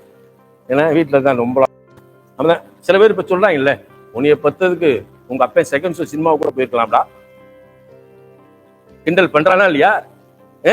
உன்னைய பத்ததுக்கு இந்த அம்மி கொலையை பத்திருந்தா கூட அது எனக்கு யூஸ் ஆயிருக்கும்டா. எத்தனை பேரு பேசணும்ல. இதெல்லாம் வழக்கு, இதை மாத்த முடியாது. ஏன்னா கொஞ்ச நேரம் கழிச்சு அவனைத்தான் குஞ்சிக்கிட்டு இருப்பாவ. பேசுறதுதான் இப்படி. எந்த பிள்ளையும் தாய் விட்டு கொடுத்ததா சரித்திரமே இல்லை. சரின்ட்டு தாயார் ஸ்தானம் எது, கடகம். இப்ப 2 பேர், அப்பாவுக்கு அயனசேன போகஸ்தானம் எது, விருச்சியம் 12ஆம் இடம் இல்லையா. தாய்க்கு 4ஆம் இடத்துக்கு அது எத்தனாம் இடம், 5ஆம் இடம். கடகத்துக்கு 5ஆம் இடம் தானே. அப்ப 5, 12 அதுதான் உல்லாச சல்லாபம். கேஎஸ்கே இதை மிக அழகாக கொடுத்தார். எப்படி 5, 12னா உல்லாச சல்லாபம். இந்த உல்லாச சல்லாபத்திலேயே கிரகத்தினுடைய செயல்பாடு வித்தியாசப்படும். எப்படின்னா ஒருத்தனுக்கு சூரியன் 5, 12ஓடு சம்பந்தப்பட்டா அவன் ஆய்வின் மனப்பான்மையில ஆராய்ச்சியில போய் சித்தி அடைஞ்சிருவான். சந்திரன் 5, 12ஓட தொடர்பு கொள்ளுது அப்படின்னா அவன் ஒரு ஜேர்னலிஸ்டா இருந்து மக்களுடைய நிலைப்பாட்டை புரிஞ்சு அதுல ஒரு அவார்டு அல்லது ரிவார்டு ஒரு சாதனையை பண்ணிடுவான். இந்த செவ்வாய் 5, 12க்கு சம்பந்தப்படுது. இங்க 5, 12ன்றது இப்ப உதாரணத்துக்கு நான் சொல்றது என்னன்னா, உதாரணத்துக்கு ஒரு விஷயத்தை சொல்லிட்டு அதுக்கப்புறம் உள்ள போவோம். இப்ப செவ்வாய் 5, 12க்கு உள்ள வந்துருச்சுன்னு வைங்களேன், இப்படி இருப்பான். ஜிம்னாஸ்டிக் பாடி தான், ஜிம் பாடி மாதிரி. அவர் எப்பயுமே உழைப்புல தான், ஜிம்ல தான் போய் நிற்பாரு. தேகத்தை இப்படி காட்டிக்கிடுவாரு. என்ன 5, 12 அவன் உடற்பயிற்சி. ஆனா அதே 5, 12 செவ்வாய் இப்போ ஒரு மிதுன லக்னத்துக்காரன் செவ்வாய் போய் சிம்மத்துல சுக்கரன் சாரத்துல உட்கார்ந்துருது. மிதுன லக்னத்துக்கு சுக்கரன் எத்தனை கூடையவர், 5, 12 கூடையவர். இங்க இந்த செவ்வாய் 5, 12 என்ன செய்யும், கம்பிக்கு சேலை வெட்டினாலும் நின்றுக்கிட்டு இருக்கும். புரியுதா? இந்த 5, 12 கரெக்ட் பண்ணணும். நம்ம அதை தெரிஞ்சு இருக்கணும். அதுக்கு சின்ன பிள்ளையிலே இது தெரிஞ்சுக்கிட்டா பாதையை நம்ம எக்ஸ்ட்ரா கரிக்குலரை வேற மாதிரி எடுத்து கொடுத்து திசை திருப்பலாம். ஏன்னா 36 வயசுக்கு பின்னாடி அவன் கொஞ்சம் யோசிப்பான். அது வரைக்கும் தான் நம்ம தாங்கி பிடிக்கணும் அவனை. அப்ப இதே புதன் வந்துருது 5, 12க்கு, எழுத்தாளன், சிறந்த எழுத்தாளனா வெளியே வருவான். குரு வருது, ஒரு உபதேசம், மந்திர உபதேசம் வாங்கினோடனே அவன் பயங்கர சித்தி அடைஞ்சு நல்ல நிலைக்கு போயிடுவான். குரு 5, 12க்கு சம்பந்தப்பட்டா. ஏன்னா அதுக்கு அடுத்து யார் வர்றா, சுக்கராச்சாரியார் வர்றாரு. இவருக்கு 5, 12னா சரி, இவர் கச்சலையை கூட பொம்மையா இருந்தாலும் பக்கத்துலதான் நிற்பாரு. உதாரணத்துக்கு சொல்லிடுறேன், சுக்கரன் 5, 12க்கு வந்தா பொம்மையை வச்சிருந்தா கூட சரி பக்கத்துல நின்றுக்கிட்டு இருக்கான். இது எப்பயாவது நம்ம கூட வந்துடாதா அப்படின்னு. ஆனா சனி 5, 12க்கு தொடர்பு கொண்டுச்சுன்னா தன்னலமற்ற தியாகத்தோட ஒரு வேலையை பார்த்துக்கிட்டு இருக்கான். தியாகி அப்படின்ற ஒரு அடையாளத்தோட அது கொடுத்துரும். அவன் யோசிக்க மாட்டான், எதுக்கு நமக்கு சாப்பாடு கிடைக்கும், சாப்பாடு கிடைக்காது, நம்ம செய்ய வேண்டியதை செய்யணும், அதுல போயிடுவான். இப்ப இந்த 5, 12 இப்படின்றதான் இருக்கும். இங்க தாய்க்கும் தகப்பனுக்கும் 5, 12 வேலை செய்யுது. இப்ப என்ன செய்யறா, 5ஆம் இடம்ன்றது வயிறு. ஒரு குழந்தைய எடுத்துடுறான். குழந்தை வளருது. வளர்ந்த உடனேயே இதுக்கு கருவறை செய்யறதுக்கு வேணாம், அதை நேரம் ஆயிரும். சரியா? குழந்தை பிறக்கக்கூடிய நேரம் வந்துடுது, குழந்தை பிறக்குது. இந்த குழந்தை பிறக்கும் போது அந்த விருச்சியம்ன்ற யோனி வாசல் வழியா அந்த குழந்தை பிறக்குதுன்னு வைங்களேன். அப்ப விருச்சியத்துல இருந்து பிறக்குது. இதோட உதய லக்கணம் தான் எது? மேசம். லக்கணம் உதயமாகுது. அப்ப அந்த யோனி வாசல் மூலமா பிறக்கக்கூடிய குழந்தைக்கு லக்கணம் ஏதாவது மேச லக்கணம். அப்ப இந்த லக்கணத்தை போய் நீங்க தொடும்போது அதுக்கு 8ஆம் இடத்துலதான் அதோட சூட்சுமம். இப்ப புரியுதா? சரி, நம்ம சொல்றோம் அருளுள்ளாருக்கு அவ்வுலகம் இல்லை, பொருளாருக்கு இவ்வுலகம் இல்லை அப்படின்றோம். இப்ப 2ஆம் இடம் அப்படின்னா 2ஆம் இடம்ன்றது நம்ம இப்ப குடும்பம்னு சொன்னோன்னு நீங்க அதை ஒற்றையாவே பார்க்க கூடாது. குடும்பஸ்தானம் இதை சொல்லலாம். 2ஆம் இடத்துல சொல்லுவான் தனம், குடும்பம், வாக்கு, நேத்திரம். இது ஷார்ட்டா நம்ம சொல்றது. இப்ப இந்த தனஸ்தானம் அப்படின்னு எடுத்துடுறோம். தனம் எங்க இருந்து வரும்? இப்ப நம்ம கையில பாக்கெட்ல வச்சு பணம் பழகுறோம். பணம் நம்ம கையில வச்சு பழங்குற பணமே எங்க இருக்குன்னு வருது? 2ஆம் இடம் தான். சரியா? நம்ம வங்கியில வச்சிருக்கிறது தான் 9ஆம் இடம், நிதி. அப்ப அங்க இருக்கு, பேங்க்ல இருக்கு. அப்ப பேங்க்ல நீ எவ்வளவு டெபாசிட் பண்ணி வச்சிருக்கோ அதுதானே உன் கைக்கு வரும். அப்ப 2ஆம் இடத்துடைய சூட்சுமம் எங்க இருக்கு? அதுக்கு 8ஆம் இடமான 9ஆம் இடத்துல இருக்கு. அப்போ 9ஆம் இடத்துல என்ன வச்சிருக்கான்? ஆலயம் வச்சிருக்கான், தெய்வம் வச்சிருக்கான், சாஸ்திர சம்பிரதாயங்கள் வச்சிருக்கான். அப்ப நம்ம ஆலயத்துக்கு போக போக எந்த இடம் சிறப்பாகுது? ஒண்ணு குடும்பம், இன்னொன்னு பொருளாதாரம், இல்லையா? அப்ப அவன் சும்மா போக சொல்லல. கோயிலுக்கு போனா என்ன நடக்கும்? நீ சும்மா ஒண்ணும் கோயிலுக்கு போக வேணாம்டா. அப்ப 9ஆம் இடம் அந்த தெய்வீக ஸ்தானத்தை நீ தொட உனக்கு பொருளாதார அபிவிருத்தி நல்லா இருக்கும். இன்னொன்னு குடும்பம்னு சொல்றோம். குடும்பம் ஒற்றை சொல்லல. இப்ப எல்லாத்துக்கும் 2ஆம் இடம் குடும்பம் தானே. இந்த குடும்பத்துக்குள்ள யார் யார் இருக்கா? நம்ம இல்ல, நம்ம அப்பா அம்மா, நம்ம கூட பிறந்தவங்க, அக்கா தங்கச்சி, நாம எல்லாரும் சேர்ந்ததுதான் குடும்பம். சரியா? அக்காவுக்கு கட்டி கொடுத்து வெளியே போயாச்சா அந்த குடும்பத்துல ஒரு ஆள் போயிருச்சு. இப்ப நம்ம கல்யாணம் பண்ணி குழந்தைய போடுறோம் அப்படின்னா இந்த 5ஆம் இடம் புத்திரஸ்தானம் 2ஆம் இடத்தோட சம்பந்தம் ஆயிருது. குழந்தை குடும்பத்தோட சேர்ந்துருது. ஒரு கல்யாணம் பண்ணிட்டு வர்றோம், ஒரு பொண்ணு நம்ம குடும்பத்தோட சேர்ந்துடுறா. அப்ப குடும்பம் என்பது பலதரப்பட்ட உறவுகளோடு ஒற்றுமையாக இருக்கக்கூடிய ஒரு வீடு, இல்லையா? அப்ப அதை மட்டும் தனியா பிரிச்சு பார்க்க கூடாது. அப்ப குடும்பாதிபதி அது சொல்லும் போதே தனஸ்தானாதிபதி, வாக்குஸ்தானாதிபதி. இந்த கிரகத்தை சொல்லும் போது 2 குடைவன் 8ல போயிட்டான், 8 குடைவன் 12ல முடிச்சிட்டான் அப்படிலாம் பேசக்கூடாது. அதிபதிகள் எப்படி பேசணும்? அலங்காரமா பேசணும். அட்டமாதிபதியே ஆயினும் கூட திட்டமாய் கேந்திரம் பெற்றால் ஆயுள் தீர்க்கும் அப்படின்றத மையமா வச்சு அட்டமாதிபதி நல்லா இருக்காரு. அட்டமாதிபதி ஆயுள் பழமல் நல்லா தாண்டா இருக்கு. 8 கூட ஏற்கனவே நொண்டிக்கிட்டு இருக்கான், உனக்கு எப்படி இதை கொடுக்கான் அப்படி பேசுற என்ன ஆகும்? பேசக்கூடாது. அப்ப இங்க தனம் என்ற ஒரு பொருளை அடைய வேண்டுமானால் நம்ம என்ன செய்யணும்? தெய்வம் என்கின்ற ஒன்றை. அப்ப 2ஆம் இடம் நிலத்தத்துவமா வச்சிருக்கான், 9ஆம் இடத்தை நெருப்பு தத்துவமா வச்சிருக்கான். இப்ப நம்ம அடிக்கடி வீட்டுல ஹோமம் நடத்துறோம். தனுசு தெய்வீக நெருப்பு. ஆனா வீட்டுல நீங்க விளக்கேத்தி பாருங்க. எதுக்கு வீட்டுல விளக்கேத்த சொல்றேன்? மகாலட்சுமி வருவான்னு சொல்லிட்டு தான். நம்ம அகராதி என்ன, அதெல்லாம் என் மூட நம்பிக்கைன்றான். அப்ப கோயிலுக்கு போக போக என்ன வருது நமக்கு? குடும்பம், பொருளாதாரம் வருதா இல்லையா? சரி, இது போச்சு. இப்போ 3ஆம் இடம்னு ஒண்ணு இருக்கு. இந்த 3ஆம் இடத்தை என்ன சொல்றான்? ஒரு மனிதனுடைய நம்ம சொன்னதுதான் அறிவு. இந்த அறிவுன்னு ஒண்ணு இருக்கு. சரி, ஒண்ணும் இல்லை. இப்ப காளீஸ்வரர்கிட்ட போய் என்னம்மா செய்றீங்க, என்ன படிக்கிட்டு இருக்கீங்க? சார் ஜாதகம் பார்த்துக்கிறீங்க சார், அஸ்ட்ராலஜர். அஸ்ட்ராலஜர்னு சொல்லும்போது அது என்னது? கிரகத்தினுடைய நிலை. 3ஆம் இடம் என்ன செய்யுது? இது எப்பயுமே கிரகத்தை பத்தி சிந்திச்சுட்டு இருக்கும். அப்போ ஒரு கர்மாவை பற்றிய சிந்தனை தான் 3ஆம் இடம். அப்ப அந்த 3ஆம் இடம் நன்றாக இருக்கு அப்படின்னா அதனுடைய 10ஆம் இடம் நல்லா இருக்கணும். அப்ப 10ஆம் இடம் நன்றாக இருந்துச்சுன்னா அந்த 3ஆம் இடம் ஒண்ணும் இல்லை. எனக்கு ஒரு 10 பேர் ஜாதகம் பார்க்க உட்கார்ந்துருக்காங்கன்னா வேற சிந்தனை எனக்கு ஓடுமா? என்னுடைய தொழில், என்னுடைய கர்மா. அப்ப 10 பேருக்கு நான் ஜாதகம் பார்க்கணும். கால் வந்தாலும் சரி, நான் அர்ஜென்ட்ல ஒரு மீட்டிங்ல இருக்கேன். அப்ப 10ஆம் இடத்தினுடைய நிலை 3ஆம் இடத்தினுடைய சூட்சுமம் எங்க இருக்கு? 10ஆம் இடத்தில் இருக்கிறது. அப்படி லிங்க் வைக்கிறான். இப்ப 3ஆம் இடத்துக்கு 10ஆம் இடம் எத்தனை இடம்? 3ஆம் இடத்துக்கு 10ஆம் இடம் எத்தனை இடம்? 8ஆம் இடம். சரியா? ஒவ்வொரு வீட்டுக்கு நான் 8ஆம் இடத்துல தான் எடுக்கிறேன். சரியா? ஒண்ணும் இல்ல, காளீஸ்வரிக்கு ஒருத்தன் இந்தாங்க மேடம் ஒரு 20 லட்ச ரூபாய் வச்சுக்கோங்க அப்படின்னு வருது. இது லாபஸ்தானமா வருது. சரியா? இப்ப 4ஆம் இடம் சுகஸ்தானம் சொல்றோம். சரியா? இப்ப எனக்கு ஒரு காசு வருதுன்னா நான் என்ன செய்வேன்? ஒரு சொத்து வாங்கணும்னு தான் யோசிப்பேன். அப்ப அந்த 4ஆம் இடத்துல சூட்சுமம் எங்க இருக்கு? 11ஆம் இடத்துல இருக்கு. அப்ப உங்களுக்கு லாபம் வந்தோன்னு நீங்க என்ன செய்றீங்க? சுகமேன்மை விருத்தி பண்ணணும் தான் நினைக்கிறீங்க. அப்ப அந்த 4ஆம் இடத்துல சூட்சுமம் எங்க இருக்கு? அப்ப 11ஆம் இடத்துல ஒரு கிரகம் இருந்தா உங்களுக்கு எங்க போய் ஆபரேட் ஆகுது? சரியா? இங்கதான் நம்ம வர்றோம். இப்ப 5ஆம் இடம் அப்படின்னு எடுத்துக்குவோம். எதுக்கு இதுக்கு வந்தோம்னா ட்ராக்கை இங்க கொண்டு வந்துட்டேன். இந்த 5ஆம் இடத்துல பூர்வ புண்ணிய ஸ்தானம், புத்திரஸ்தானம், புகழ். 5ஆம் இடத்துல எல்லாம் இருக்கு. ஆயக்கலைகள் 64 அங்கதான் இருக்கு. சரியா? கலை, இலக்கியம், நாட்டியம், சங்கீதம், அரசியல், காதல், ஆசை, ஆன்மீகம், சாஸ்திரம், சம்பிரதாயம் எல்லாம் அங்க இருக்கு. உயர்ஞானம், ஆழ்ந்த அறிவு, புலமை எல்லாமே அங்கத்துக்குள்ள இருக்கு.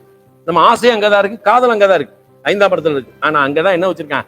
ஷார்ட் அண்ட் ஸ்வீட்டா சொல்லிருக்கேன். இது பூர்வ புண்ணிய ஸ்தானம்டா, இது புத்திர ஸ்தானம்டான்றான். வேண்ட ரொம்ப பேர் கேட்பாங்க, சாமி இந்த பூர்வ புண்ணியம் நல்லா இருக்கு அப்படின்றத நம்ம எப்படி சாமி தெரிஞ்சுக்கிறது? நம்ம கேட்ட கேள்வி சரிதானே? பூர்வ புண்ணியம் நல்லா இருக்குன்றது நாம எப்படி தெரிஞ்சுக்கிறது? நாம நல்லா தான் இருக்கோம், சௌரியமா இருக்கோம், அதை எப்படி தெரிஞ்சுக்கிறது? வா, நாம பெற்ற குழந்தைகளில் நாம 4 குழந்தை பெற்றிருப்போம். என்ன பாபு ஐயாக்கெல்லாம் அப்படி பீமை மாதிரி பையங்களை வச்சிருக்காரு. அவர் ஏன் ஸ்டைலா இருக்காரு தெரியுமா? அவங்க பையங்க அப்படி இருக்காங்க.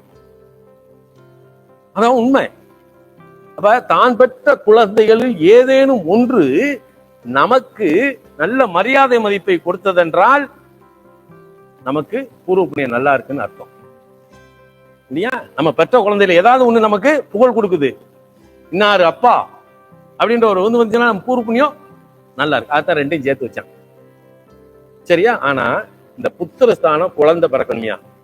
குழந்தை நம்ம என்ன ராமலிங்க சுவாமியா வள்ளலார? என்ன போன உடனே அவங்க அப்பா அம்மா போய் கேட்ட உடனே குழந்தை கொடுக்கறதுக்கு? இல்ல வள்ளலாட்டு சித்தரா? நம்மெல்லாம் சாதாரண சோத்து பிண்டம். எனக்கெல்லாம் இங்க சாப்பாடு 3 நாளைக்கு நல்லா ருசியா சாப்பிட்றப்பறேன் இங்க வாயான்னு விட்டா நான் உங்க வீட்டுல உட்காந்துருவேன். நான் முழு சாப்பாடுறாங்க. இந்த பாப்பா ஐயாவுக்கு தெரியும். அதுக்காகவே நீ பத்திரமா கூட்டிட்டு போவாங்க. எங்கேயாவது கூட்டிட்டு போனா யாராவது இந்த ஆரிய பவன்ல சாப்பிட போறேன் சாமி வரீங்களா? சரி, முதல்ல தவிர்த்து ஓடி போயிருவேன். இதெல்லாம் விட்டுட்டு அதனால கெட்டியா பிடிச்சுக்கிடுங்க, நாங்க வர வச்சுக்கிறோம், இருங்க சாமி அடிமாங்க. அப்ப இந்த 5ஆம் இடம் அப்படின்றதுல என்ன செய்யுதுன்னா பூர்வ புண்ணியம். ரைட்டா? இப்ப சும்மா குழந்தை பிறக்குமா? குழந்தை பிறக்கணும், 5ஆம் இடம். அப்ப அதுக்கு சாதாரணமா 12ஆம் இடம்ன்ற அயனசேன போகும் நல்லா இருந்தா தானே குழந்தை பிறக்கும். நான் என்ன சொல்றேன்? கடவுள் அருளா கையேந்தணும்னு இப்படி கிடைக்கிறதுக்கு உடனே கூட ஒரு குழந்தைய கொடுங்க. அப்படி இறைவன் இப்படி கையேந்தணும் குழந்தைய கொடுத்தாங்க, உலகத்துல எப்படி குழந்தைய பெற்றிருக்கலாம் இல்லையா? அப்ப அந்த அயனசேன போகஸ்தானம் அது ரெட்டப்பட ராசி. எங்க வச்சிருக்கேன்? மீனம், ரெட்டப்பட ராசி. அவர் வீட்டு அதிபதி யாரு? குரு. உச்சமடை ஊட்டிக்கிறாங்க. இது சுக்கிரன். என்ன கணவன் மனைவி இரவு நேரம் கணவன் மனைவி எப்படி கூடி பாருங்களேன், காலையில காயரா போயிடா அம்மாங்க பார்த்தா சண்டை விடுவாங்க. இவங்க சண்டையை பார்த்துட்டு ஏன்டா சண்டை விடுறீங்க, நம்ம விளக்க போனோம்னா சரி நம்ம முட்டாளாயிடுவோம். கொஞ்சம் ராத்திரி அப்படி பம்முவாங்க. காலையில நினைச்ச உடனே பாத்தீங்கன்னா அப்படியே காஃபியோடு சேர்த்து அத்தான் அப்படி கொண்டு போய் கொடுத்துருப்பாங்க. காலையில தான் நேற்று நைட் பண்ணி சண்டை போட்டுட்டு இருந்த அப்படியே மாறி. அதுதான் அந்த 12ஆம் இடம், அது செய்யற வேலை. அப்ப அயனசேன போகம் நன்றாக இருந்தால் அது என்ன செய்யும்? குழந்தை பாக்கியத்தை கொடுக்குமா கொடுக்காதா? அப்ப இப்ப நம்ம 5ஆம் இடத்தோட முக்கியமா எதை பார்க்கணும்? 12ஆம் இடத்தை பார்க்கணும் இல்லையா? இப்ப தம்பியோட குமாரோட பேசிக்கிட்டு ஆகாமி கிரகத்தை எடுத்து பண்ணி குழந்தையெல்லாம் இருந்துச்சு, குழந்தையெல்லாம் கொடுத்தோம்னு பேசிக்கிட்டு இருந்தார் இல்லையா? அதை கொடுத்துருக்கான். நம்ம முன்னோர்கள் ஒரு வழியை கொடுத்துருக்கான், அதை பார்க்காம இருக்கக்கூடாது. ஆனா அடிப்படையா என்னன்னு, அயனசேன போகம் நன்றாக இருந்தால் குழந்தை பிறக்கும். ரைட்டா? கருப்புள் இருக்கக்கூடிய குழந்தைக்கு கூட பாடம் எடுக்கலாம். நீ என்ன சிந்தனையோடு போகம் செய்து அதை எந்த சிந்தனையோடு அந்த குழந்தை பிறக்கிறோ சிந்தனையாகவே செயல் வடிவமாகும் குழந்தையெல்லாம். என்ன நம்ம கடனா நினைச்சுக்கிட்டு இருக்காது, நோயா நினைச்சுக்கிட்டு இருக்காது, நோயாளியா பிறந்துடும். ஆரோக்கியமா நினைக்கணும். நல்ல குழந்தையா பண்ணா சரி, என் குழந்தை ஒரு விஞ்ஞானியா, இஸ்ரோட விஞ்ஞானியா இருக்கணும், ஐஏஎஸ்ஆ இருக்கணும், ஐபிஎஸ்ஆ இருக்கணும், டாக்டரா இருக்கணும், ஏன் நல்ல ஒரு அரசியல்வாதியா கூட நினைச்சுக்கலாம், தப்பெல்லாம் கிடையாது. நினப்பு தான், நினப்புக்குள்ளதான் சூட்சுமே இருக்கு. சரி, 6ஆம் இடம் என்பது என்னது? உழைப்பு. நீங்க 6ஆம் இடத்தை கடன் தூக்கப்படாது என்னைக்குமே. 6ஆம் இடம் சிக்னிவேட் ஆகலன்னா சரி நம்ம பாடுபடவே முடியாது. உழைப்பு எங்க இருக்கு? 6ஆம் இடம். Which one planet connected with 6th பாவா. அது ஃபயர் சைனா இருந்துச்சு, நெருப்பு ராசியா இருந்தா உங்க 6 கூட போய் நெருப்பு ராசியில உட்கார்ந்துருக்கா அது நோய். உங்க 6 கூட போய் நிலத்தத்துவத்தில் உட்கார்ந்து அது உழைப்பு. உங்க ஆறுக்குடையவர் போய் காற்று தத்துவத்துல உட்கார்ந்தா அது வழக்கு, உங்க ஆறுக்குடையவர் போய் ஜலராசியில உட்கார்ந்தா அது கடை. இப்ப பிரிச்சுக்கலாமா இந்த பாவம் எப்படி நமக்கு வேலை செய்யுதுன்னு? ஏன்னா பல பேருக்கு இப்ப மகர லக்னத்துக்கு 6ஆம் இடமே காற்றராசி வரும். இவன் எங்கேயாவது யாரோட கருத்துக்காவது ஒத்து போயிருப்பானா? கான்ட்ரவர்சி, 6ஆம் இடம் கான்ட்ரவர்சி, கருத்து வேறுபாடு, வழக்காடுதல் அவனுடைய இயல்பு. ஏன்னா மிதுன லக்னத்துக்காரன் போய் லைட்டா ஒரு இடத்துல கடை வாங்கிட்டான்னு வைங்களேன், 6ஆம் இடம் எது? அது என்ன ராசி? ஜலராசி, பலகால் ராசி. அவன் காலபுருஷனுக்கு 8ஆம் இடம். இந்த மிதுன லக்னத்துக்காரனை மட்டும் நான் எச்சரிக்கை சொல்லிடுறேன், கடை மட்டும் வாங்கிறாங்கடா, வட்டி எட்டியே வாழ்க்கையே போயிருந்தான். அவன் அதுல இருந்து மீறி வர முடியாது, அது காலபுருஷனுக்கு 8ஆம் இடம். அப்ப ஜலராசி இன்னொருத்தர் இருக்கான் எம்டேன், துலா லக்னத்துக்காரன், அவனுக்கு 6ஆம் இடம் ஜலராசி தான். ஆனா பெப்பே காட்டுவான், கடன் வாங்கிடுவான். அவன்கிட்ட கடனை வசூல் பண்றதுக்குள்ள இந்தா வருதும்பான். நாளைக்கு வந்தவொன்னு உங்களை கொடுத்துட்றேனே, சொல்லிடுறேனே, உங்களை கூப்பிட்டு சொல்லிடுறேன். துலா லக்னத்துக்காரனுக்கு 2ஆம் இடம் என்னது? காலபுருஷனுக்கு 8ஆம் இடம். அவன் சொல்ல என்னைக்குமே காப்பாற்ற மாட்டான். வீட்டை விட்டு வெளியே போகும்போது பொண்டாட்டிட்டே போய் சொல்லிட்டு போவான். யாரு? துலாத்துல பிறந்தவன். ஏன்னா அவன் அந்த நேரத்தில் தப்பிக்கணும், வேற வழியே இல்லை.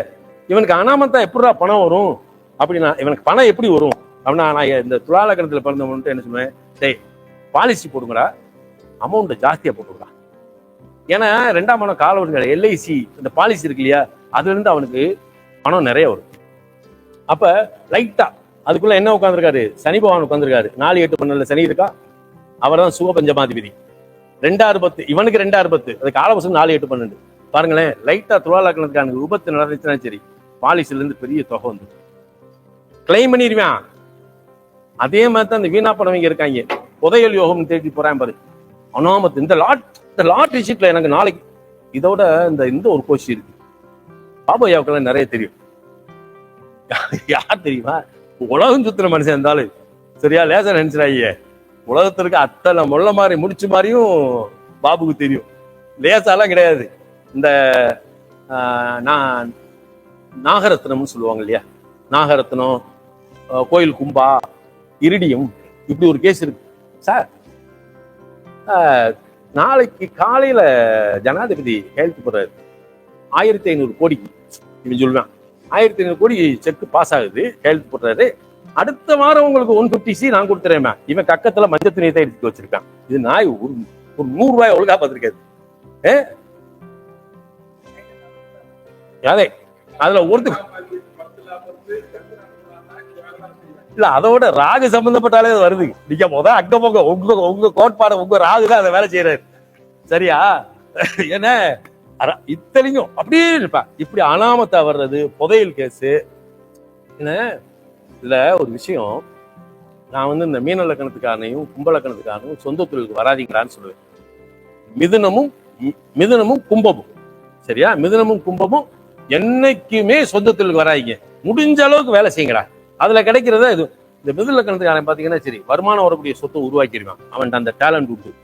ஆனா கும்ப லக்னத்துக்காரன் பாருங்க, எவ்வளவு காசு கிடந்தாலும் சரி கடல்ல பெருங்காயமா போயிடும். ஏன்னா அவனுக்கு 2ஆம் இடம் 12ஆம் இடமா மாறிடும். ஆனா சுயதொழிலுக்கு வரக்கூடாதுன்னு சொல்லுவேன். ஏன்னா இந்த கும்ப லக்னத்துக்கு 10ஆம் இடம் எது? விருச்சிகம். இது காலபுருஷனுக்கு 8ஆம் இடம். அவன் தேர்றதே கிடையாது. எந்த தொழில் சுயதொழிலுக்கு போனாலும் சரி, பல லட்சங்களை இழந்துட்டு தான் வெளியே வருவான வெளிய, சொத்து இழந்துட்டு வெளியே வருவான் வெளிய. நான் இவ்வளவு சம்பாதிச்சேன் அப்படின்னு சொல்லி சரித்திரத்துல ஒருத்தன் கூட நான் பார்த்தது இல்லை. அப்படிதான் சொல்லணும். யாரும் பார்த்துக்க முடியாது. ஏன்னா அவனை கூப்பிட்டே நான் சொல்லுவேன், வேணாண்டா. இதை விட இதுக்கு போன பள்ளிப்பாளையத்துக்கு முந்தின மீட்டிங்ல நம்ம கோயம்புத்தூர் கோபாலகிருஷ்ணன் இருக்கார் இல்லையா, ஜெயின் இதுல இருந்து கோபாலகிருஷ்ணன் ஒரு விஷயத்த சொன்னார். ஆனா உண்மை, அதை நான் அதுல என்னுடைய காலபுருஷ தத்துவத்துல இண்டெக்ஸ் பண்ணியிருக்கிறேன்.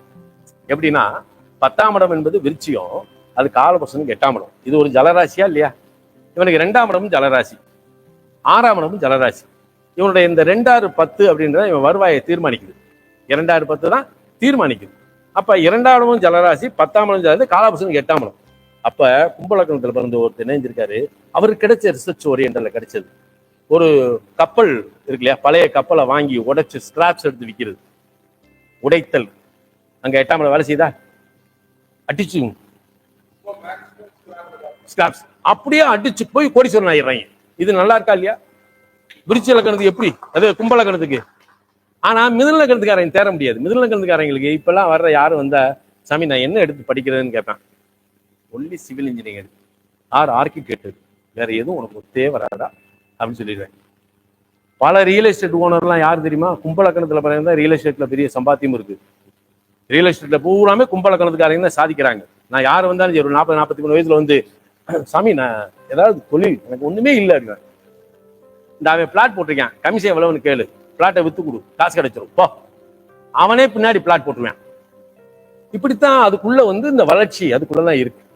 இதை நம்ம பார்க்கணும். ஏன்னா இந்த 10ஆம் இடம்ன்றது காலவசனுக்கு 8ஆம் இடம், இவனுக்கு துலாலக்கணத்துக்கு 2ஆம் இடம். இவன் என்ன செய்வான்? துலாலக்கணத்துக்காரன் பார்த்தீங்கன்னா மில்லுல வேலை பார்க்கறவனும் அவனாத்தான் இருப்பான், மில்லு ஓனரும் அவனாத்தான் இருப்பான், ஸ்கூல்ல டீச்சரும் அவங்களாத்தான் இருப்பாங்க, வாத்தியார் டீச்சர். ஆனா ஒரு காலேஜுக்கோ ஒரு ஸ்கூலுக்கோ கரஸ்பாண்டும் அவங்களாத்தான் இருப்பாங்க, பெரிய இதா இருப்பாங்க. அவங்க அதுக்குள்ளதான் அவங்களுடைய மார்க்கமே இருக்கு. ஆனா இந்த துலாலக்கணத்துக்காரங்க இந்த 10ல குரு உச்சம் இல்லையா, பக்கியா மட்டும் போயிட்டாங்கன்னு வைங்க, அதுல உலக பொய்ய சொல்லியாவது காப்பாத்தி கொடுத்து. நீங்க எப்போ நான் துலாலக்கணத்துக்காரன் வக்கீல் படிக்கிறேன் அப்படின்னா சரி, கிரிமினல் எடுத்துக்கிறா, உனக்கு சிவில் ஒத்து வராது, கிரிமினல் எடுத்துக்கோ, உனக்கு நல்லா வரும். ஏன்னா 2ஆம் இடம் 8ஆம் இடம் குசாம போய் சொல்லுவாங்க. என்ன வக்கீல் தொழிலுக்கு எது வேணும்? அதான் வேணும் இல்லையா? இப்ப 6ஆம் இடம் என்பது உழைப்பை குறிப்பது. சரி, 7ஆம் இடம் இங்க வந்துட்டோம், எங்க துலாத்துக்கு வந்திருக்கோம். 7ஆம் இடத்தை நம்ம என்ன சொல்றோம்? வாழ்க்கை துணை அப்படின்னு சொல்றோம். 7ஆம் இடம் வாழ்க்கை துணை மட்டுமல்ல, இந்த உலகத்தில் நாம் சார்ந்து இருக்கக்கூடிய, நம்மை சார்ந்து இருக்கக்கூடிய. இப்ப எனக்கு இன்னைக்கு உங்களோட அறிமுகம் கிடைச்சிருக்கு, நாளைக்கு இன்னொருத்தருடைய அறிமுகம் கிடைக்கும். எனக்கு என் வாழ்க்கையில வந்து இதுவரைக்கும் பல பாதைகளை கடந்து வந்திருக்கேன், எத்தனையோ பேரை சந்திச்சு வந்துட்டேன். இது போலாமே 7ஆம் இடம் தான். அப்ப காலத்திற்கு தக்கவாறு நமக்கு உற்ற துணையாக இறைவனால் அனுப்பப்படக்கூடிய தூதுவர்கள் தான் 7ஆம் இடம். அதுல மனைவியும் ஒருத்தி, கணவனும் ஒருத்தன், இப்படி வச்சுக்கணும். அப்ப ஒருத்தர் நம்மளை வந்து சந்திக்கிறார் அப்படின்னா 7ஆம் இடம் வருதுன்னு அர்த்தம். நம்ம போய் ஒருத்தர் சந்திக்கிறோம்னா நம்ம லக்கணம் போய் 7ஆம் இடத்தோட தொடர்புன்னு அர்த்தம். இதை நம்ம புரிஞ்சுக்கணும். அப்ப 7ஆம் இடம் என்பது வாழ்க்கை துணைன்னு சொல்லுவோம். இந்த 7ஆம் இடம் என்பது மனைவி அப்படின்னு வச்சுக்கோங்க. இந்த 7ஆம் இடம் என்பது எங்கது? ஒரு பெண்ணு வர்றான்னா அவ எங்க வர்றா? 2ஆம் இடம் குடும்பத்துக்குள்ள வர்றா. அப்ப 7ஆம் இடத்துல பார்த்து நீ ஆய்வு பண்ணிக்கிறத விட 2ஆம் இடத்துல என்ன இருக்குன்னு பார்த்தேன்னா உனக்கு எப்படிப்பட்ட மனைவி வருவான்னு 2ஆம் இடத்துலயே தீர்மானம் ஆகிடும். ஏன்னா 7ஆம் இடத்துக்கு 2ஆம் இடம் எது? 7ஆம் இடத்துக்கு 8ஆம் இடம் 2ஆம் இடம் இல்லையா? அப்ப உனக்கு வாழ்க்கை துணை எங்க இருக்கு? 2ஆம் இடம் தான். குடும்பத்துக்குள்ள இப்படிப்பட்ட பெண் வருவாள் அப்படின்னு இருக்கு. 7 கூடையவர் நல்லா இருக்காரு, 7ஆம் இடத்தை சுபக்கிரகங்கள் பாக்குது, சூப்பர் பொண்ணும் அமையுமே. இங்க 2ல செவ்வாய் உட்காந்துருக்கும். வந்த அடுத்த நிமிஷம் மாமியாரை கேட்கும், சாரி டியர் கிராண்ட்மா, அது என்ன மதரின்லா கொஞ்சம் ஒதுங்கி இருக்கிறது நல்லதா அறிவா. என்ன அவளை பேச்சை கேட்டாலே பயப்படுவாங்க. என்னடா நல்லா தாடா ஜோசியர் சொன்னாரு, சூப்பர் பொண்ணா வரும், அதான் வந்துருச்சுல, சரியா? காலையில பெட் காஃபி தான் கொண்டு போய் கொடுக்கணும். இப்படி ஒரு சூழல் அதுல இருக்கு. அப்ப 2ஆம் இடம் வாழ்க்கை துணையை தீர்மானிக்கிறது. சரி, 8ஆம் இடம் 8ஆம் இடத்துல என்ன சொல்லிருக்கேன்? ஆயுள் ஸ்தானம் சொல்லியிருக்கானா? இந்த 8ஆம் இடம் ஆயுள் ஸ்தானம்னா 8ஆம் இடம் ஆயுள் ஸ்தானம். 8க்கு 8ஆம் இடம் எது? 3ஆம் இடம். அதுதான் ஆயுளை தீர்மானிக்கிறது. அப்ப 8ஆம் இடத்துடைய பலம் எங்க இருக்கு? 3ஆம் இடத்துல. அப்ப 8ஐ பற்றி தெரிந்து கொள்ள வேண்டுமானால் 3ஆம் இடம். இப்ப ஏற்கனவே பார்த்தோம், 10ஆம் இடத்தினுடைய சூட்சுமம் 3ஆம் இடத்துல இருக்கு, 3ஆம் இடத்துடைய சூட்சுமம். அப்ப இந்த 3ஆம் இடம் எவ்வளவு இம்பார்ட்டன்ட் எடுத்துக்கங்க. நான் சொல்லுவேன், லக்கணமே சரியில்லாட்டம் போகுங்களா, இந்த 3ஆம் பாவாதிபதி 3 கூட ஒரு நல்லா இருந்து அந்த உலகத்தை ஜெயிச்சிருவான். அதான் உண்மை.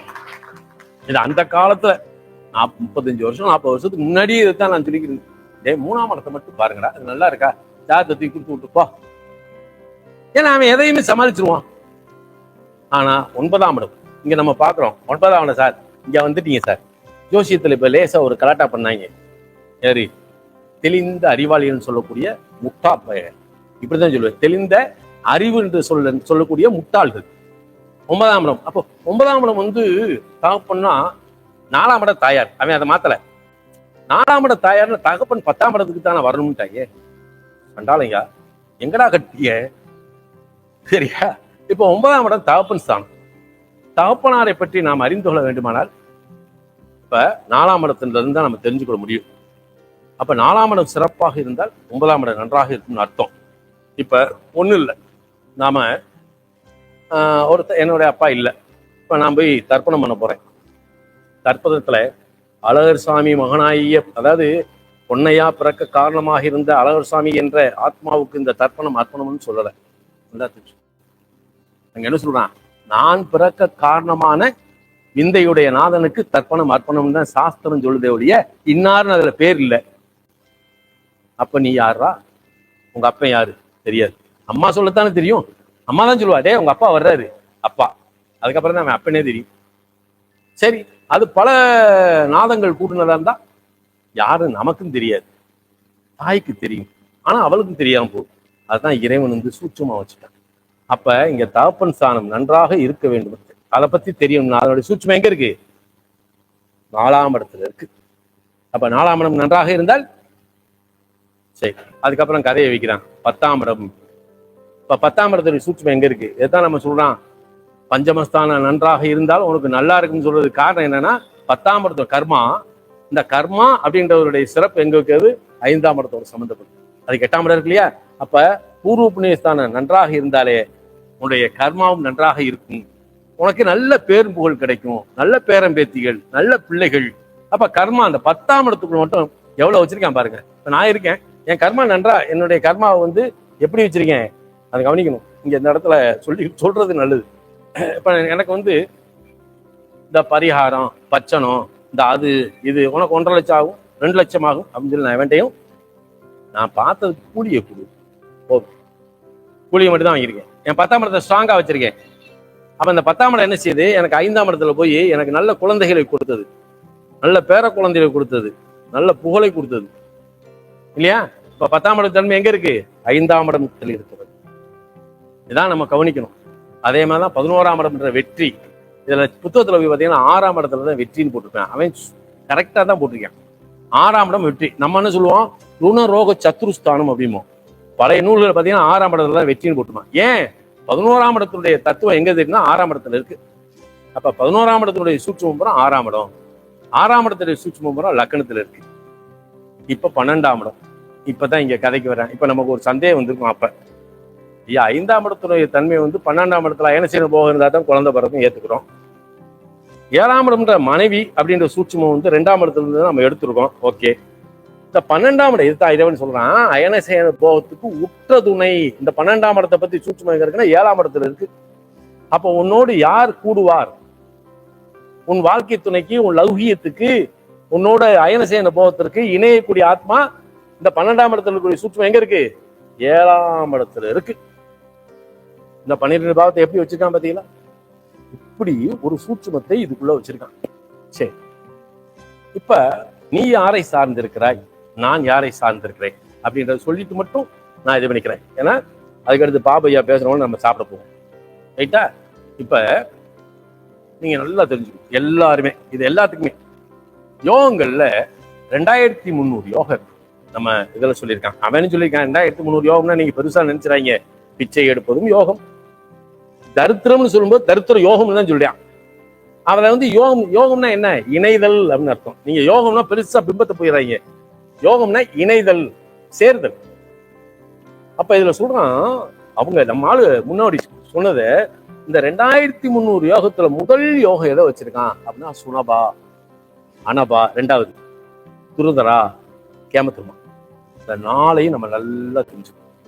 இந்த 4 யோகத்தை நீங்க சரியா தரவு பண்ணிட்டீங்கன்னா நம்ம குமார மாதிரி ஆகம இலக்கணத்தை நல்லா ஆராய்ச்சி பண்ணிடு. சரியா, அதை எவனுமே தொட்டதில்லை. இப்ப நாங்க 2 பேரும் அதான் பேசிக்கணும். அழகா தொட்டு கொடுத்தாரா இல்லையா, இதெல்லாம் பலப்படுத்தணும். அப்ப இதுல வந்து நான் சொல்றேன், what is the meaning of சுனபா. நீ ஒன்றை நாடி செல்வதற்கு பெயர் தான் சுனபா. அனபா என்பது என்ன, ஒன்று உன்னை நாடி வருவதற்கு பேர் அனபா. துருதரா அப்படின்னா ஒன்று நீ உன்னை நாடி செல்வதும், ஒன்று உன்னை நாடி வருவதும் துருதரா. கேமத்துருமா, 2மே இல்லாம கிடக்கிறதாண்டா தருத்திரம்தான். இப்ப சொல்லலாம் சந்திரனுக்கு 2 அப்படின்னு சொல்லலாம் சுனபா. சந்திரனுக்கு 2 ஒரு கிரகம் தான் என்னது, அதுக்கு பேரு சுனபா. இந்த 4 யோகத்தை நீங்க நல்லா தரவா ரிசர்ச் பண்ணுங்க. ஜோசியத்துல நீங்க கரகன்றலாம். அப்ப சுனபா அப்படிங்கும் போது இப்ப லக்னத்துக்கு ராசிக்கு சந்திரனுக்கு 2ல குரு இருக்கு. அப்ப இவன் என்ன சொல்றான்? உண்மையை தேடி, ஒழுக்கத்தை தேடி, இறையை தேடி, பொருளை தேடி, நல்ல மனிதர்களை தேடி, நாணயத்தை தேடி அவன் என்ன செய்யறான்? இவன் போறான், தேடி போறான். அப்ப 12 சந்திரன் 12 குரு இருக்கு. இவன் ஒன்னும் தேடி போக வேண்டாம். நல்ல மனிதர்கள், நாணயத்தர்கள், ஒழுக்கம், உயர்கல்வி, நல்ல ஒரு நிலை இவனை தேடி வந்துடும். இவ்வளவுதான் மேட்ரு. இதை எல்லா கிரகத்துக்கும் நம்ம கொண்டு போகலாம். இப்ப ஒரு விஷயம், இப்ப எனக்கு சனி பகவான் தனஸ்தானாதிபதி, விளக்கமா சொன்னா உனக்கு தெரியும். எனக்கு 2 குடையவர் சனி. எனக்கு 2 குடையவர் நல்லாவே இருக்காரு, சரராசியில இருக்கிறாரு. ரைட்டா? சரராசியில இருக்காரு. ஓகே. இவர் என்ன செய்யறாரு? எனக்கு பொருளாதாரத்தை தடையின்றி கண்டினியூவா கொடுக்கறதுக்கு உண்டான அதிகாரம் அவர் வாங்கி இருக்காரு, எனக்கு கொடுக்குறாரு. அப்ப 2 குடையவர் 2 சூப்பரா இருக்காரு. சரி, 2 குடையர் எங்க வேணாலும் உட்கார்ந்து இருக்கட்டும், 2 தான் உட்காரணும் இல்ல, 2 குடையர் அமர்ந்த இடமே சரராசியா இருக்கட்டும். இப்ப எனக்கு பொருளாதாரத்தை வந்து நல்லா கண்டினியூவா தருவார். ரைட்டா? அதுக்காக நான் கவலைப்பட தேவையில்லை. என்ன சனி நாம எதிர்பார்க்கும் போது கிடைக்காது, எதிர்பார்ப்ப நிறைய கொடுப்பாரு. சனி திட்டம் உடைய புறம் தோல்வி அடைஞ்சிருவான். 2ல சனி இருக்கிற புறம், ஆனாச்சி காலையில உங்களுக்கு அந்த பணத்தை நான் செட்டில் பண்றேன்னாச்சு அப்படிமா, காலையில அவன் வந்து நாரவசம் வைவான். ஏன்னா 2ல சனி காப்பாத்தலாம் முடியாது. ஆனாச்சி காலையில பாப்போம்னாச்சு அப்படின்னு சொல்லணும். யதார்த்தமா இருந்தா தப்பிச்சுக்கிடுவான். திட்டம் போட்டானா தொகை அவருக்கு பிடிக்காது அதெல்லாம். சரி, எனக்கு சனிக்கு 2ல் என்னுடைய லக்கணத்தினுடைய அட்டமாதிபதி போய் உட்கார்ந்துறாரு. 2 குடையவர் நின்ற வீட்டிற்கு 2லே லக்கணத்துக்கு அட்டமாதிபதி போய் உட்கார்ந்துறாரு. இப்ப என்ன செய்யணும்? சனி அவரு 2 குடையவர் அவ பங்குக்கு என்கிட்ட செய்யறாரு. இந்தாடா காசு வச்சுக்கோ அப்படின்னு சொல்றாரு. இந்த காசு வந்தது எப்படித்தான் வேக்கும் தெரியாது. அட்டமாதிபதி 2ல இருக்காரா, ஒருத்தன் வந்து வாங்கிட்டு போயிடுவான், பிடிங்கிட்டு போயிடுவான். புரிஞ்சா? இவ்வளவுதான் கதி. இதுக்குள்ள இந்த 4 யோகத்தை நீங்க நல்லா ரிசர்ச் பண்ணீங்கன்னா அதுக்குள்ள இதுலயே நிறைய இருக்கு. அதாவது அது வந்து எப்படின்னா, இந்த மணிகண்ட கேரளம் அப்படின்னு ஒரு புத்தகம், பழைய நூல் என்கிட்ட இருக்கிறது, 1800 சொச்சத்துல வந்த புத்தகம் என்கிட்ட இருக்கிறது. அதுல ஒவ்வொரு பாட்டும் பாத்தீங்கன்னா 2 வரியில முடிச்சுட்டேன். பல நுணுக்கங்கள் அதுல கொடுக்கும். அதை படிக்க படிக்க முதல்ல புரிதல் வேணும். படிக்க படிக்க பாத்தீங்கன்னா ஒவ்வொரு சூட்சமா கிடைக்கும். என்ன அப்ப சொல்றான், இப்ப லக்கணத்துக்கு 6 குடையவர், லக்கணத்துக்கு 6 குடையவர், ராசிக்கு 12ல் மறைந்தால், ஒரே வார்த்தையில் முடிச்சோம். லக்கணத்துக்கு 6 குடையவர், ராசிக்கு 12ல் மறைந்தால் அவன் வெண் கொற்ற குடையின் கீழ் நின்று ஆளும் மன்னவனை போல் வாழ்வான். சாத்தியமா? நான் ஒரு ஜாதகத்தை பார்த்தேன். தனுசு ராசி, விருச்சிக லக்கணம், செவ்வாய் லக்கணத்திலே இருக்கு. இப்ப லக்கணத்துக்கு 6 குடையவர் செவ்வாய் தானே, அவர் லக்கணத்துல இருக்காரா? ராசிக்கு எங்க இருக்காரு? முடிஞ்சு போச்சா? பெரிய பெரிய பொடிசம். அவருக்கு பேரே வந்து ராஜசபை பேர். அப்ப நீங்க ஆய்வு பண்ணும்போது என்ன செய்யணும்? கிரகங்களை மெதுவா எடுத்தாலும் இதுக்குள்ள நிறைய நுட்பங்கள் இருக்கு. ஏன் திரிகோணங்கள் பிரிச்சான், திரிகோணங்களை எப்படி எடுக்கணும், ஒரு விஷயம், ஒரே ஒரு விஷயத்தை மட்டும் சொல்லி நான் முடிச்சிடறேன். ஏன்னா ஒரே வார்த்தையை தான் சொல்ல போறேன். அது ஒரு கிஃப்டா நீங்க அதுக்கப்புறம் ஆய்வு பண்றது, அதை டெவலப் பண்ணிக்கிறதா இல்லை நீங்க தான். சரியா? இப்ப நமக்கு தர்ம திரிகோணம் வச்சிருக்கான். எது எது தர்ம திரிகோணம்? காலபுருஷனுக்கு மேசன், சிம்மம், தனுசு. அதனுடைய அதிபதி யாரு? செவ்வாய், குரு. ஆமா, இதெல்லாம் சொல்லணும். தர்ம திரிகோணம் உங்க லக்கணத்துக்கு ஒரு தர்ம திரிகோணம் இருக்கும் இல்லையா?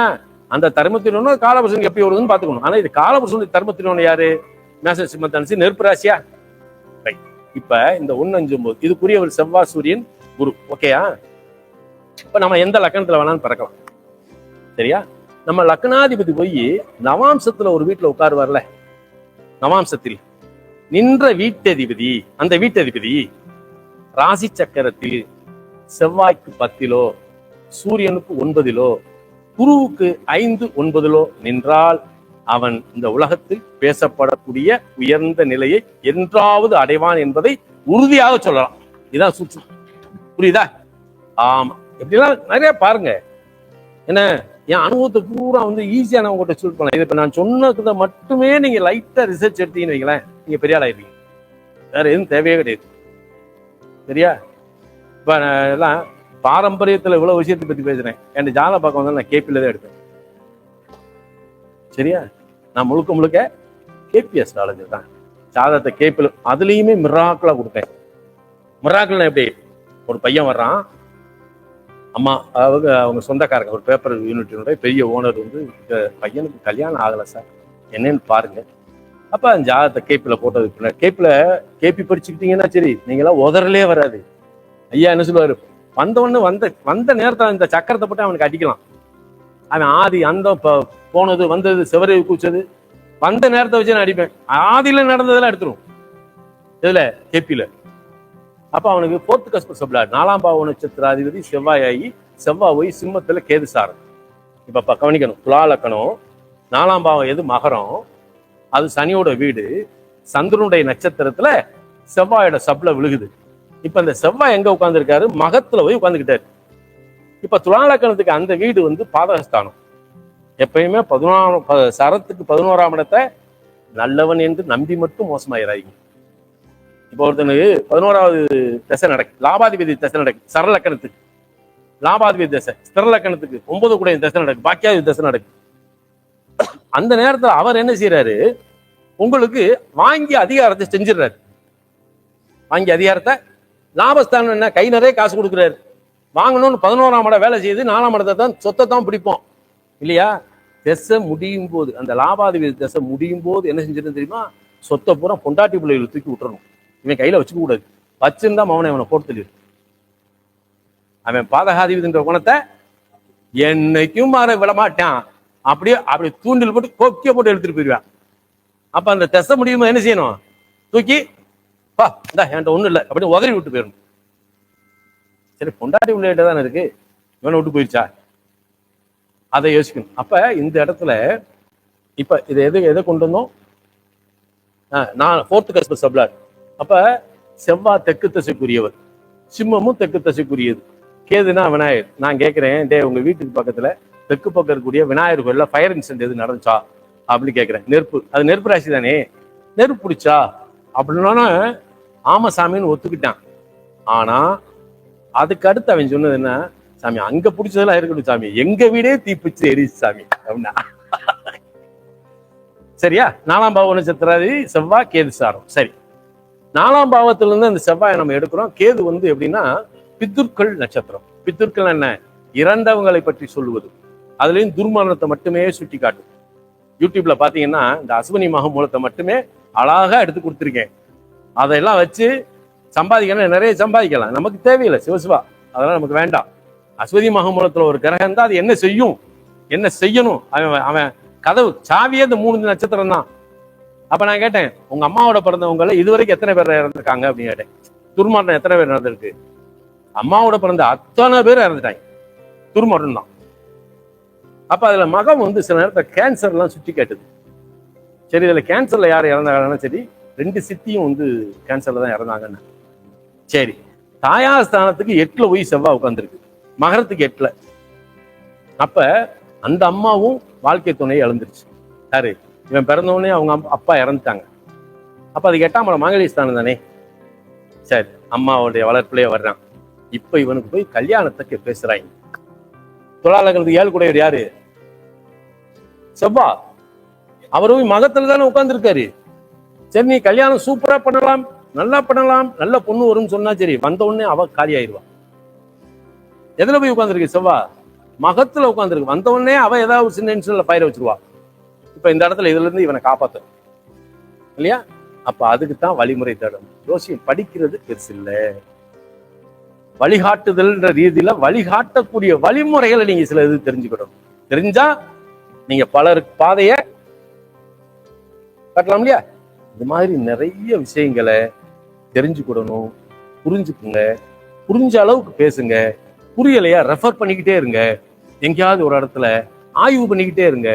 அங்க உங்க சொல்லுக்கு நீங்க பேசும்போதே அவன் ஒரு வார்த்தை சொல்லுவான், இவன் எதனால இது சொன்னான் அப்படின்றத ஆய்வு பண்ணுங்க. அது உங்களுக்குள்ளேயே ஒரு மாற்றத்தை கொடுத்து உங்களை ஒரு சிறந்த ஜோதிடரா கொண்டு வரும் இல்லையா? எல்லாம் வல்ல இறைவன், நான் வணங்கும் வளநாடு சித்தர் சாது சுவாமிகள் உங்கள் இல்லமெல்லாம் வந்திருந்து நல்ல வளமும் நலமும் தந்தரல வேண்டுமாய் வேண்டிக் கொள்கின்றேன். நன்றி, நன்றி, நன்றி.